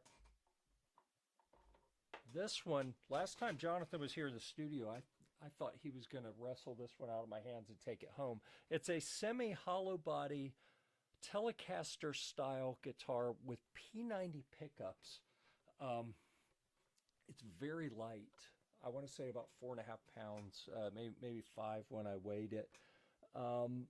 Beautiful, beautiful guitar. IYV is getting very well known for having just phenomenal fit finish quality across the board at a very, very bargain price, especially when you can find them on sale on a deal. And let me move some stuff here. It's not listing that it's on a deal right now, but keep your eye out. These come on and off a sale. It has ferrules on the back for a string through body, and unfortunately it showed up without a scratch, and then putting it in and out of the stand, I scraped it against something. It is a bolt-on neck, as you would expect on a Telecaster type guitar. It has some resonance in the body, although it's semi-hollow. It does have some solid wood going straight down the center. These P90s actually sound really good. Often on the Asian-made guitars, like this one is made in Vietnam, the P90s don't really sound like P90s. These actually do. They sound really good. I think it looks pretty good. It has a burled wood top that so far as I can tell, I think it is a real veneer and not a photo flame or, photo burl. But I mean, I don't know. I believe it is a real veneer of a really neat looking grain pattern. It is an absolutely beautiful guitar. It plays good. It feels good. The day this came in, I had a whole bunch of other content I was supposed to get done, and instead I played this for like 4 hours. So don't tell the boss, okay? I don't need to get chastised for taking time to have a little bit of fun every now and then. Okay, man, I'm telling you, IYV, we got a few IYVs to talk about here, and that is one that I really enjoy. So if you're following on Amazon, I am moving on to the next item, Flatsen's KE1 Guitar Intelligent Pedal. And here it is in the box. Let me see. I think I have a video to queue up for you to go into more detail. And then while you are watching the video, yep, there it is. While you're watching the video, I will get it out of the box and give you a look at it. We'll watch part of the video at least, and then we'll come back and talk about it. The KE1, they call it an intelligent pedal for guitar. In this video, we're just going to look at the hardware itself, and I'll apologize. I've had to cover up a couple QR codes for the software that you can use to link to. They just mess up the camera. They will be visible on the unit when you get it. We have an A, B, C, and D buttons on top. These are foot switches, just like you would find on any other type of guitar pedal. On the back, this is your input. So for that, I'm going to use my Flatsen's wireless transmitter with the 1/4-inch jack, typical of any kind of input cable or wireless system. It's going to use that kind of jack. So that's going to plug in there. This is our power switch. We'll turn that on in a moment. USB. And then this little thing beside it, that's not a reset button. That is the charging light. It comes with a cable in the package, but I already have one plugged in here in the studio. So we'll plug that in so you can see. When that comes on red, that means it's charging. It'll change colors when it's done charging, but we're going to unplug that for now. This is where you plug in your headphones. If you want to play silently, you can plug in a headset and listen directly. Here's where you can plug in an audio source. It shows a picture of like a little phone or an old MP3 player or something. Your output. I hated to even mention an MP3 player because I feel like I kind of dated myself a little bit there. A lot of people have never experienced the joy of having to deal with MP3 players. Like, they expect everything to be on their phone these days. But so you could also, if you have the appropriate wire to connect to that little input there, you could connect it another way as well. This is what's going to go to an amplifier or speaker system. So I would plug that in to an instrument cable, a patch cable going into an amplifier. So we're going to set that aside for now just to make it easy. So looking at the top, we'll turn the power on so we can see what it looks like when it comes on. You see each one of these foot switches has a little ring light around it. It is blinking right there on the tuner or Bluetooth light. You don't have to connect to Bluetooth to anything. If you want to, you can turn on the Bluetooth and connect to an app or a computer program. So I have this running on an iPhone. Currently, there's no device connected. We'll connect because it is on and blinking. All we have to do is click that to connect. In case I missed that there, that is an iPhone that you see me holding there. It's the little one that I keep here just for stuff like that to demo here in the studio. I have also tried on my Google Pixel phone, and the Flatsen app, all of that stuff works fine on that as well. So you don't have to have an iPhone. You can use an Android phone, a tablet, an iPad, or an iPhone. Any of those different devices is going to work on this. Give it a moment, and now it has found it and connected. So we'll just kind of set that aside for now. We are on bank 5, so let's go down to bank 1. To do that, you'd go down a bank on this side, you go up a bank on this side, and to navigate up or down in the banks, we'll press both at the same time, okay? So both on the left goes down.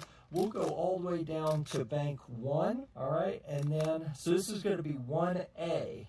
That is 1B, and you can see that it changes here on the software as we go, and the color changes. If you want to change that color, you can adjust the color. Let's say we want to make that one magenta color. Do you see how easy that was to change that? If we want to go up, now this is bank 2, so we go to 2C or 2B, and you see those are changing here. Within this software, you can change whatever you like. It defaults, it comes up on the noise gate. Let's move to the amp setting, and I'll show you, I think there are 20 different amps available, and they have kind of code name type stuff in here. CA Tweed, I'm assuming that CA is because Fender's from California, so California Tweed would be a Fender Tweed. Juice Jim, to me, that's probably an orange amp, the Jim Root model. Pavey, that's probably a Peavey 6505. You see how they've kind of named these. Let's set it on the MSSA. I'm guessing that's a Mesa Boogie. V, that's going to be the 5. So you can change your different things. That's amps. We have, for modulation effects, a whole bunch of modulation effects. Delay effects here. We can see a couple, a bunch of different types of delay. Reverb effects. We have a variety of reverb effects here. Cabs, this is going to be like your speaker cabinet. Juice 4x12E30. That to me is probably an orange. That's what juice would be, right? So I hope the point that you're getting here is in this very inexpensive, portable multi-effects unit that actually has the foot switches built into it, like you are getting every type of IR for the output speakers, for the cabinets. Like, well, maybe not every, but you get hundreds of different combinations of speaker IR, of amp models, of pedal models. Like this is one of the most inexpensive ways I have seen to get pretty much any kind of sound that you want. And the real thing that this demo video is showing you is you can change all of those things right here in the software on a device you already have. So if you're looking for a gift to give someone who is playing, mostly this is going to be for an electric guitar, right? If you want a gift for them to get the most bang for their buck in the different things they can do, this is the most sounds they can get. That's what I'm getting at. This is certainly a great way to do that. S-Bog, a Mesa Boogie. I'm actually not sure what some of these are. FD Champ looks like a Fender Champ to me, probably. You got a whole bunch of different options in here. Those are all the options we have on this one. You have different cabs. You can load the impulse response files for different speaker cabinets.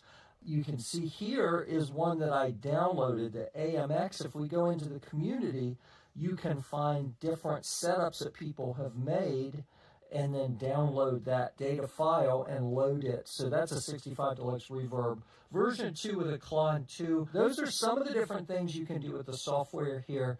You can bypass, did you see how that light went off? You can see the connectivity going on here. As soon as you change something, it changes here as well. To turn on or off Bluetooth, so we are connected right now. If I hold both of these down, you'll see it's going to turn Bluetooth off, and now immediately we're disconnected. Hold both of them to turn it back on, and then you have the opportunity to connect again. It doesn't reconnect automatically. You have to do that yourself. The other thing I wanted to show you, it shows up here, Tuner. Let's move this up so you can see it. Tuner shows both of them. If you press and hold, it's Bluetooth. If you just hit it instantaneously, that puts you in tuner mode right here. Hit any of the different switches and it'll take you out of tuner mode. So we're in bank 2B. If we want to go up, let's say we want to go up to bank 7, So press both of these. There's bank 7, and say we want to be on preset D. That's how you do it. I forgot to mention this. This is your volume. It's not Bluetooth volume. It's not your headphone volume. It is only for your output. So this is what's going to come out. So that's all the way down, and that's all the way up. If you plug it in and nothing is working, everything looks like it's right, but you're not getting any volume, check and see if maybe your volume knob was turned down. When you're done, Don't ask me how I figured that out, okay? Some of the mistakes, I have pre-made the mistakes for you so you don't have to make them. So it's a service I provide. you'll turn it off. There is a battery built in that I'm told will last up to 6 hours depending on what you're doing with it. I have not actually tested that yet. We have a user's manual here that is kind of small print and has a lot to do with the software that you can use either on a computer or through the different apps. I found some of these listings of the different amp modules, for example, and different effects to be more valuable. You have a cable to plug in an additional audio source. That's what is going to go here. I think that's about all you need to know about this. It does have a rubberized coating on the bottom. If you wanted to put this on a pedal board, I'm sure you could stick some Velcro to it or maybe use some zip ties to hold it in place. That's the quick tour of the hardware and the software side. We'll do another video where we show what it sounds like. All right, so I think that kind of wraps up what we're going to talk about with that one. All right, how do I get the small version of me off the screen? There we go. Okay, so I mean, but just for your size comparison to my big hand, that's pretty small. And I'll tell you, just having the different foot pedals makes it so much more useful. Like if you wanted to use it in a live environment, you set up your different banks of effects using the software on your device, and then you just switch between them with the foot pedal, and you don't even have to get your device out and do anything. You can do it all like hands-free, just using your feet. And I think that is a huge benefit over some of the other types of inexpensive multi-effects units where you got to get your hands involved. You got to get your device involved a lot to make things happen. And I love that has 4 foot pedals built into it. All right, we're going to move on to the next thing on the list. And please, I am monitoring comments if you're out there. I'm monitoring on the Amazon side. On the YouTube side, I have gone out and checked a couple times to see if there were any comments out there, but I'm not seeing them. I'm not seeing them in real time.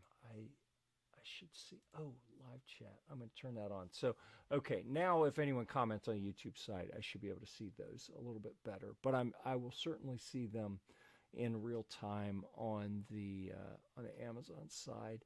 So next up, I'm going to increment us on Amazon to the IYV. It's the what is it called? IJG 200. Is that the one that this is? I get the model numbers mixed up. IJGAP 200. It is kind of a copy of a Fender Acoustasonic, and Acoustasonic is kind of a neat name that is kind of like acoustic and electric built together. And this is one of the coolest designs and guitars that I've seen. So it is hollow here on the inside like a acoustic guitar, but the top is pretty thick.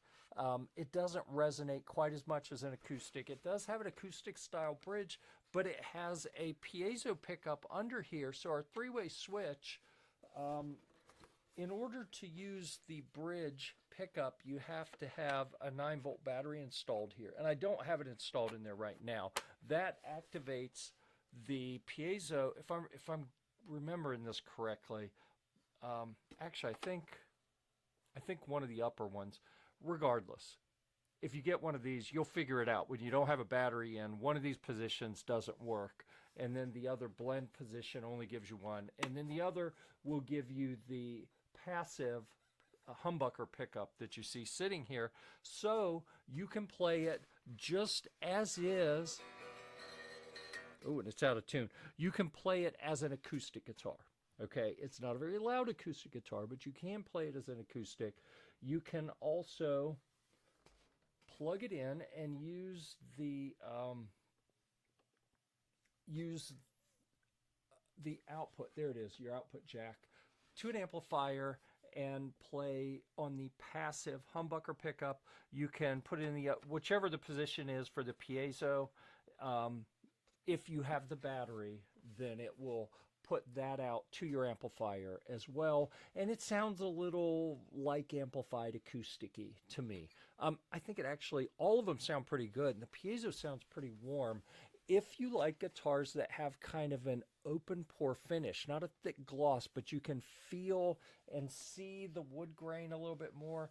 The body is a matte finish. It's not really open pore, but the neck is an open pore neck. If you don't like open pore necks, then get something else.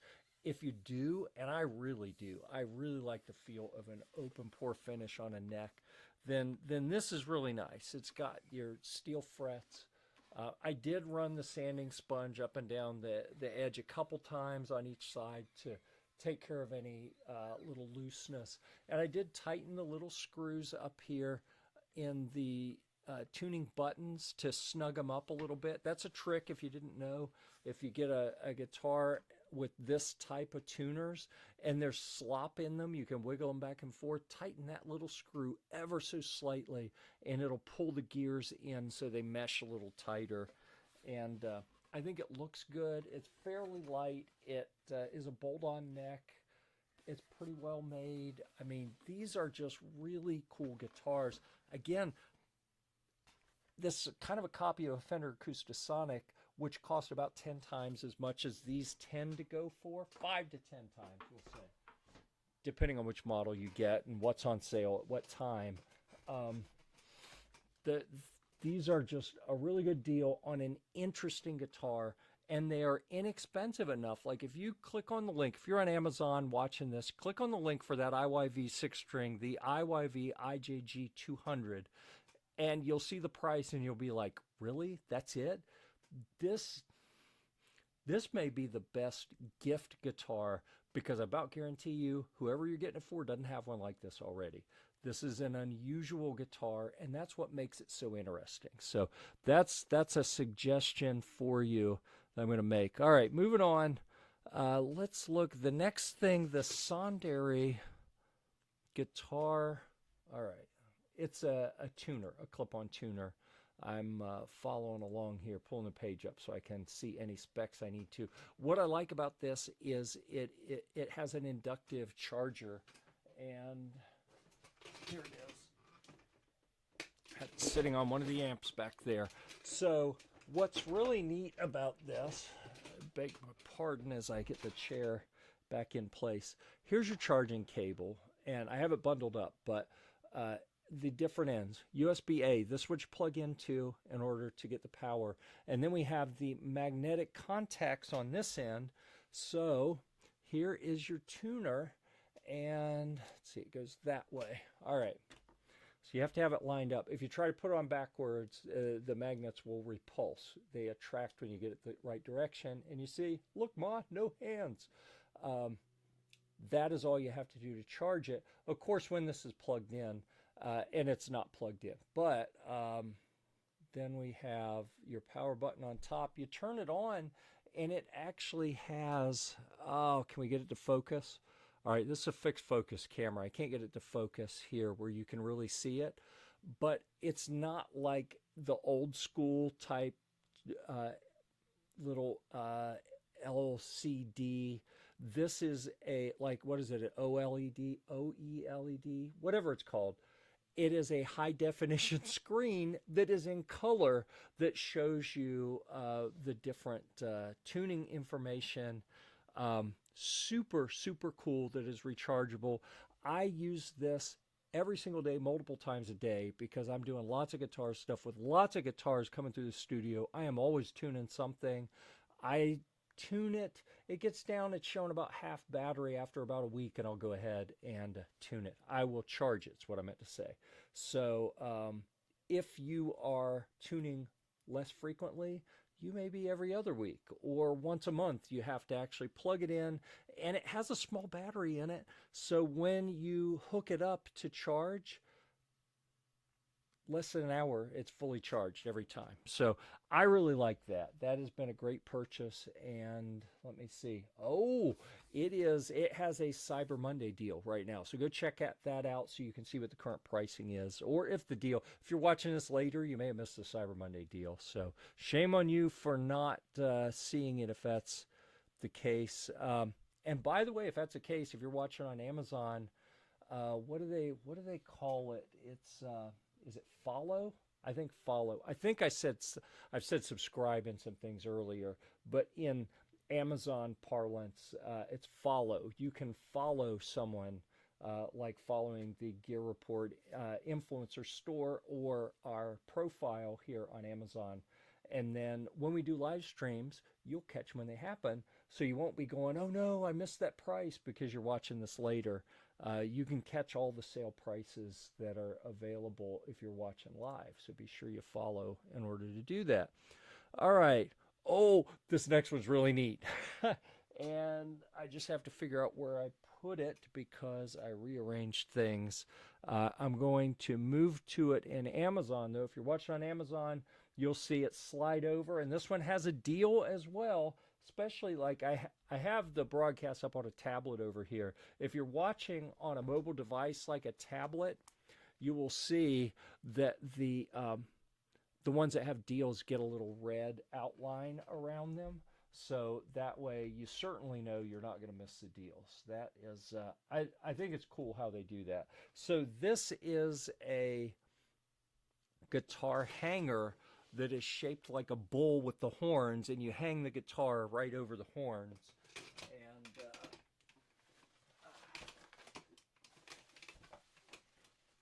And of course it fell out of the box when I tried to pick the box up. Here's what it looks like. So you mount it on the wall. There's a screw hole here and a screw hole here. It comes with the screws and then the inserts that you put in the wall to put the screws in. And it even has some foam up here. You can see one of them's a little higher than the other. So depending on your guitar, I say foam, that feels more like rubber than foam. You can slide this around to get it exactly where you need those rubber bits for your specific guitar, so you're not damaging your guitar. It feels like cast iron. I'd have to look up. Let me see what the listing says this is.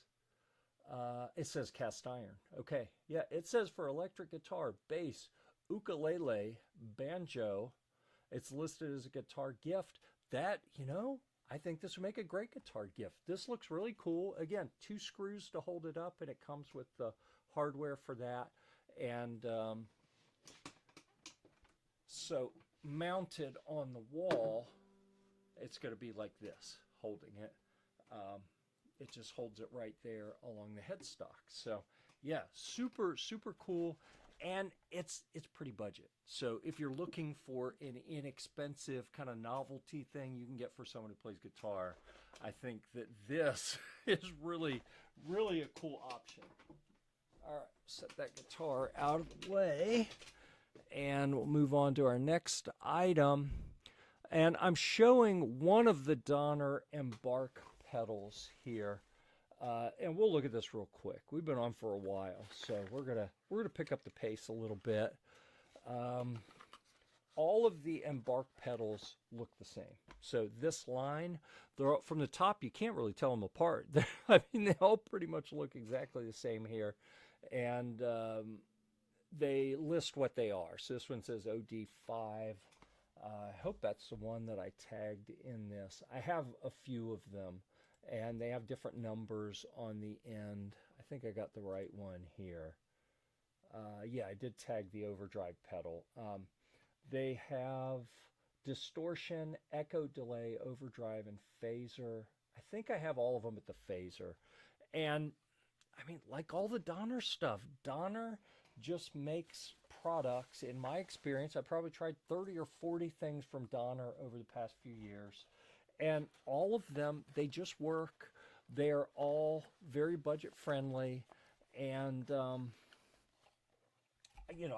not going to say anything bad about the bigger name brands, but you can absolutely go out and pay multiples as much for some of the big name brands, for guitar pedals, for guitars, for all the stuff. That doesn't mean you're going to get something that works better, that sounds better, that performs better than what the Donner stuff does, in my experience. I haven't tried everything they make. I've tried a lot of the things that they make. From instruments, I've got most of their Hush series of travel guitars. And, one of the clues you can get from someone who does a lot of gear reviews, who does a lot of hands-on with products, the stuff that sticks around, like our mantra is we get stuff in, we make our videos, we make our content, and then we get rid of the products, because otherwise we're drowning in products, right? I still have a lot of the Donner stuff. I haven't been able to part with it because it just works. So, keep that in mind. It's performed very well for me over the years, all the different Donner stuff. Okay, moving on, we're going to increment on the Amazon screen. If you're following on Amazon, you'll notice that I have highlighted the Fesley 39-inch electric guitar, and it's not showing the little deal bubble around it, but it actually has a pretty big discount. Looking at the difference between the price listed on my different screens here, it's got a pretty big discount, even though it's not listed as a deal. And I got to tell you, this is one of the better and more, flexible. Like, you can do more with this than a lot of guitars because it has a humbucker and 2 single coils, and a 5-way switch, and a volume and 2 tone knobs, and a tremolo. I don't have the whammy bar installed just because it gets in the way when I have them on the rack in the studio. Very well made. I've really enjoyed this. It's got some features like a little extra cutaway here to make it easier to get that upper fret access when you want to play the real high notes. It does have, I believe, an HPL fretboard. It looks to me like a high-pressure laminate fretboard. If that bothers you, it doesn't bother me. I actually kind of like it. They're very consistent, and you don't have to oil them or take care of them the way you do some of the others. It's your classic Stratocaster shape with the comfort carve. So when you're playing, that's the part that sits up against your body. And because it is contoured there, it becomes a lot more comfortable than some other styles of guitars where they have kind of sharp edges along there where it sits up against your body. So this, I believe they market this as a beginner guitar. You don't have to be a beginner to play this. I think, personally, I hate the term beginner guitar because a beginner actually needs to set them up to learn and be successful. They really benefit from having a guitar that's better. An experienced player can cope with a guitar that has issues a whole lot easier than a beginner. So that feels like a pretty safe bet. I've had a number of Fesleys, and all of them have played very well, and usually I am able to lower the action quite a bit. They ship them with kind of a high action, but a setup on any guitar is probably going to make it play better. But if it was shipped to someone who's brand new, just learning to play, number one, doesn't matter how much you spend on the guitar, get a setup so that it is easier to play. That just makes it easier to play. But they've all been playable out of the box, so I think that's pretty good. All right. Moving on. The next thing on our list, Stritch wall guitar rack. And I'm just going to lean out of the way so you can see it. It's hanging behind me. I actually have 2 of them. I think this side is Donner. That is a Donner 5 guitar rack. And on this side, you see the STR peeking out from behind the Gibson Les Paul there. that is the Stritch side. So you're seeing half of one and half of the other, 5 and 5. So I have 10 guitar slots available back there, and the hooks that are holding the guitar are actually, I'm going to say, probably 6 or 8 inches out from the wall, and they're sliding in track, so I can slide them to be wider or closer together. I have them all kind of tipped in towards the center. If I weren't filming in here, I'd probably have them all tipped the same direction. And the way the hangers work is they pivot from one side to the other, and you have a lot of flexibility in how you use them. As long as you screw them into the studs in the wall, they're very strong and very secure. And 10 guitars, heavy guitar, maybe 8 or 9 pounds or more, that can be a fair amount of weight on them. So be sure that you screw them into the studs in the wall. They do come with the little plastic inserts and the screws. You can do it that way and just run it into sheetrock, but make sure at least every couple you get a screw or two in the stud. And I have found them to be very reliable, very sturdy. They hold, again, 10 guitars could be 90 pounds and could easily be 90 pounds. And that's a lot of weight, and they've held up very well for me in my experience. Okay, Jonathan, he had to leave before he got to talk about the Boss SD1 Waza pedal, which if you're following on Amazon, I have highlighted that now.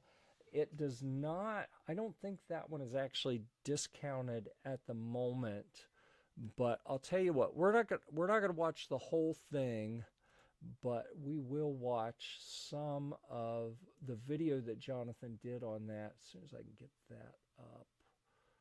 Not that one. I almost played the wrong one. Here we go. We'll get The that Boss started. Super Overdrive. All right. So we'll add that to the screen here, and I'll switch to the little camera. The Boss Super Overdrive SD1 Waza pedal.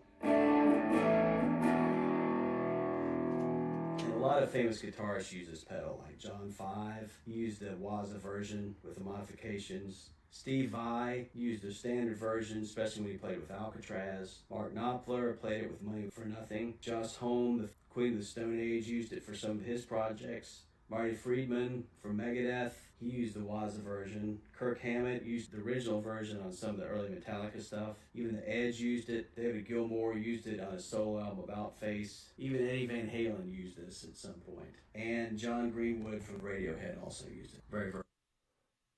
He's leaving himself out. So what Jonathan didn't tell you when he was recording this list and all the artists that use it, Jonathan plays in a band as well. He's mainly a bassist. He does play some guitar, and he's been known to use the SD1 Waza pedal. So he's being modest and not listing himself as one of the musicians who uses that Boss pedal. Personal pedal here. The term overdrive started back in the 40s and 50s when people were using tube amps. When they turned it up past the capacity, they'd get a gritty, broken up, warm sound. This came upon them accidentally, but it turned out to be a sound they would use for decades. Fast forward to 1977, Boss makes the OD1 Overdrive, the first pedal to really nail the cracked tube feel using the asymmetric clipping. It's a pretty simple pedal, and it just had these two, the level and the drive. But it really started a whole revolution of what guitarists were using. Then the SD1, which is this pedal, the non-Waza version obviously, debuted in 1981 and added this tone, and it really made it more flexible. About 4 years later, they discontinued the regular OD1. So what distinguishes this pedal is it has the smooth asymmetrical clipping that gives you that warm mid-focus tone, and that helps the guitar cut through the mix, especially if you're doing like a lead line. It also tightens up the low end, making it more punchy and controlled. But that is not something you want all the time. So if you really want to preserve the EQ and sound of your amp, you might rather have a transparent pedal like a Morning Glory. The DS1. Notice that although he calls it a transparent pedal, you can't see through it. Okay? I was going to say, I actually called him and said, dude, you said a transparent pedal, you can't see through that. And he said, no, that's not what that means. So Yeah, he's smarter than me. Just listen to him. Never mind. One actually does the opposite. It uses hard clipping and it does a mid scoop, so it scoops the mid. Obviously, it depends on what you're going for, but this is great for the use it's designed. The Waza version is the Japanese-made version in Boss's Wazacraft line. It's a little cleaner and quieter, even if you have it on the standard mode right here. And then in the custom mode, they designed to compete with the boutique pedals. It has a fatter sound, it's clearer and more powerful. The Waza ones are made in Japan, where the original pedals started, versus the Taiwan factory where they make the regular non-Waza pedals. The Waza is significantly more money than the regular one, so if you want a cheap pedal, you can go for the regular non-Waza version. It's only around bucks. It's definitely worth what you're going for. Is the mid boost. I would definitely recommend this pedal. Obviously, if you want a non-transparent, then this is not the one. Don't use it for your bass guitar, but it's great for mid boost tube type sounds.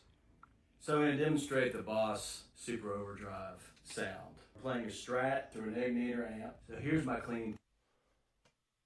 Yeah, but before we listen to him play, I just had to tell you, I thought it was kind of funny. I'm so paranoid.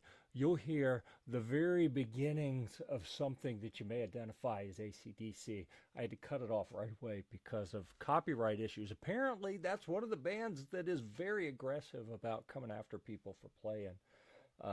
So just understand, I'm not trying to cut him off the way I edited this, but we just have to be sure we don't get anyone in trouble. Tone.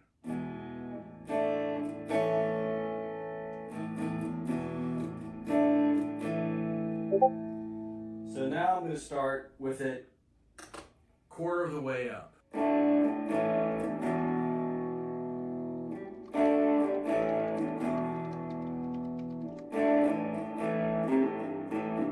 Now I'm going to put it 12 o'clock. You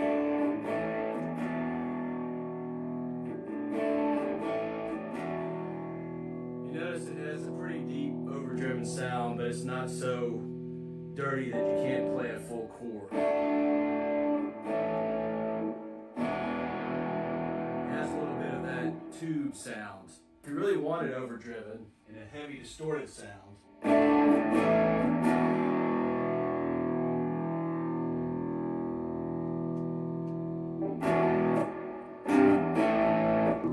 There it was. Tone about I had to cut halfway. that off So, real quick. if I turn the tone up, more of a higher sound. So that's really bright. Might be a little brighter than you want. So if I turn it down, here's a dark sound. So you can tell that's a lot different from the original. So anyway, I feel like it is a versatile sounding pedal. All right, so we wrapped up that video. That's the last product we had to talk about. If anyone's out there and has any questions about any of the things that were out, I'll leave this up and running for a few more minutes, and you can get your questions in there. Otherwise, we'll just it'll be in replay, and you can watch it. And actually, I don't know if you can leave questions in replay. Let me know if anyone's watching and knows, can you even leave questions in a replay? I actually don't know if that'll happen. What in the world? All right, I just noticed some comments in here that are a little bit interesting. I don't know how I saw that. How I missed that. Who's the hot guy? Yeah, not today, man. It is barely over freezing where I am here in central North Carolina. So nothing hot happening here today. So anyhow, that's what we have for all of our different. We didn't list every guitar deal. There are lots more. Something that I will suggest to you if you want to see more. Let me see if I can figure out how to show you this. I'm going to try to cue it up on the screen before I turn it on. Here we go. So now we'll find the how to share the screen. If you go find, if you're watching our live broadcast, then you'll see the icon for our Amazon Influencer profile and our Amazon Influencer store. please consider following. You can do that in Amazon. I didn't know you could do that, but you can do that in Amazon. And then whenever we do a live, you'll be able to see it. But if you come in there, you'll see we have lists. So we have like the guitars and gear. I'm tagging as I find good deals on stuff, or we make contents for guitar things. I'm adding them to this guitar list. So you can see all the stuff that we like in there. And here, let me see if I can zoom that so you can see this better. Some of them will have like a little red tag. That one happens to be for a Cyber Monday deal. But at any given time, when you're going through these lists, you'll be able to see if there are any things that have a sale going on that's current at that moment. You know, ignore the prices that are in here now if you're not watching it live because they change. But we've got a lot of things in here. Most of them are things that we've put hands on and used and had good luck with, and that's why we have them listed here. There are a few things that we put in on Reputation, but actually, as I'm scrolling through here, that like these tapered reamers, I haven't actually bought those yet. I should probably buy those now, so I'll have them when I need them. Just about everything else in here we've tried out. We got some keyboards in here. I actually like keyboards for learning how to play guitar better, learn a music theory. So lots of stuff in there that you can find. So please click through, give us a follow on Amazon, and go check out our guitars list, guitars and guitar gear, if that is something that's interesting to you. I think that's it for now. We're going to go ahead and shut down this live. I think we'll be back with some camping gear tomorrow. We may do some more guitar stuff. I don't know. We're going to see.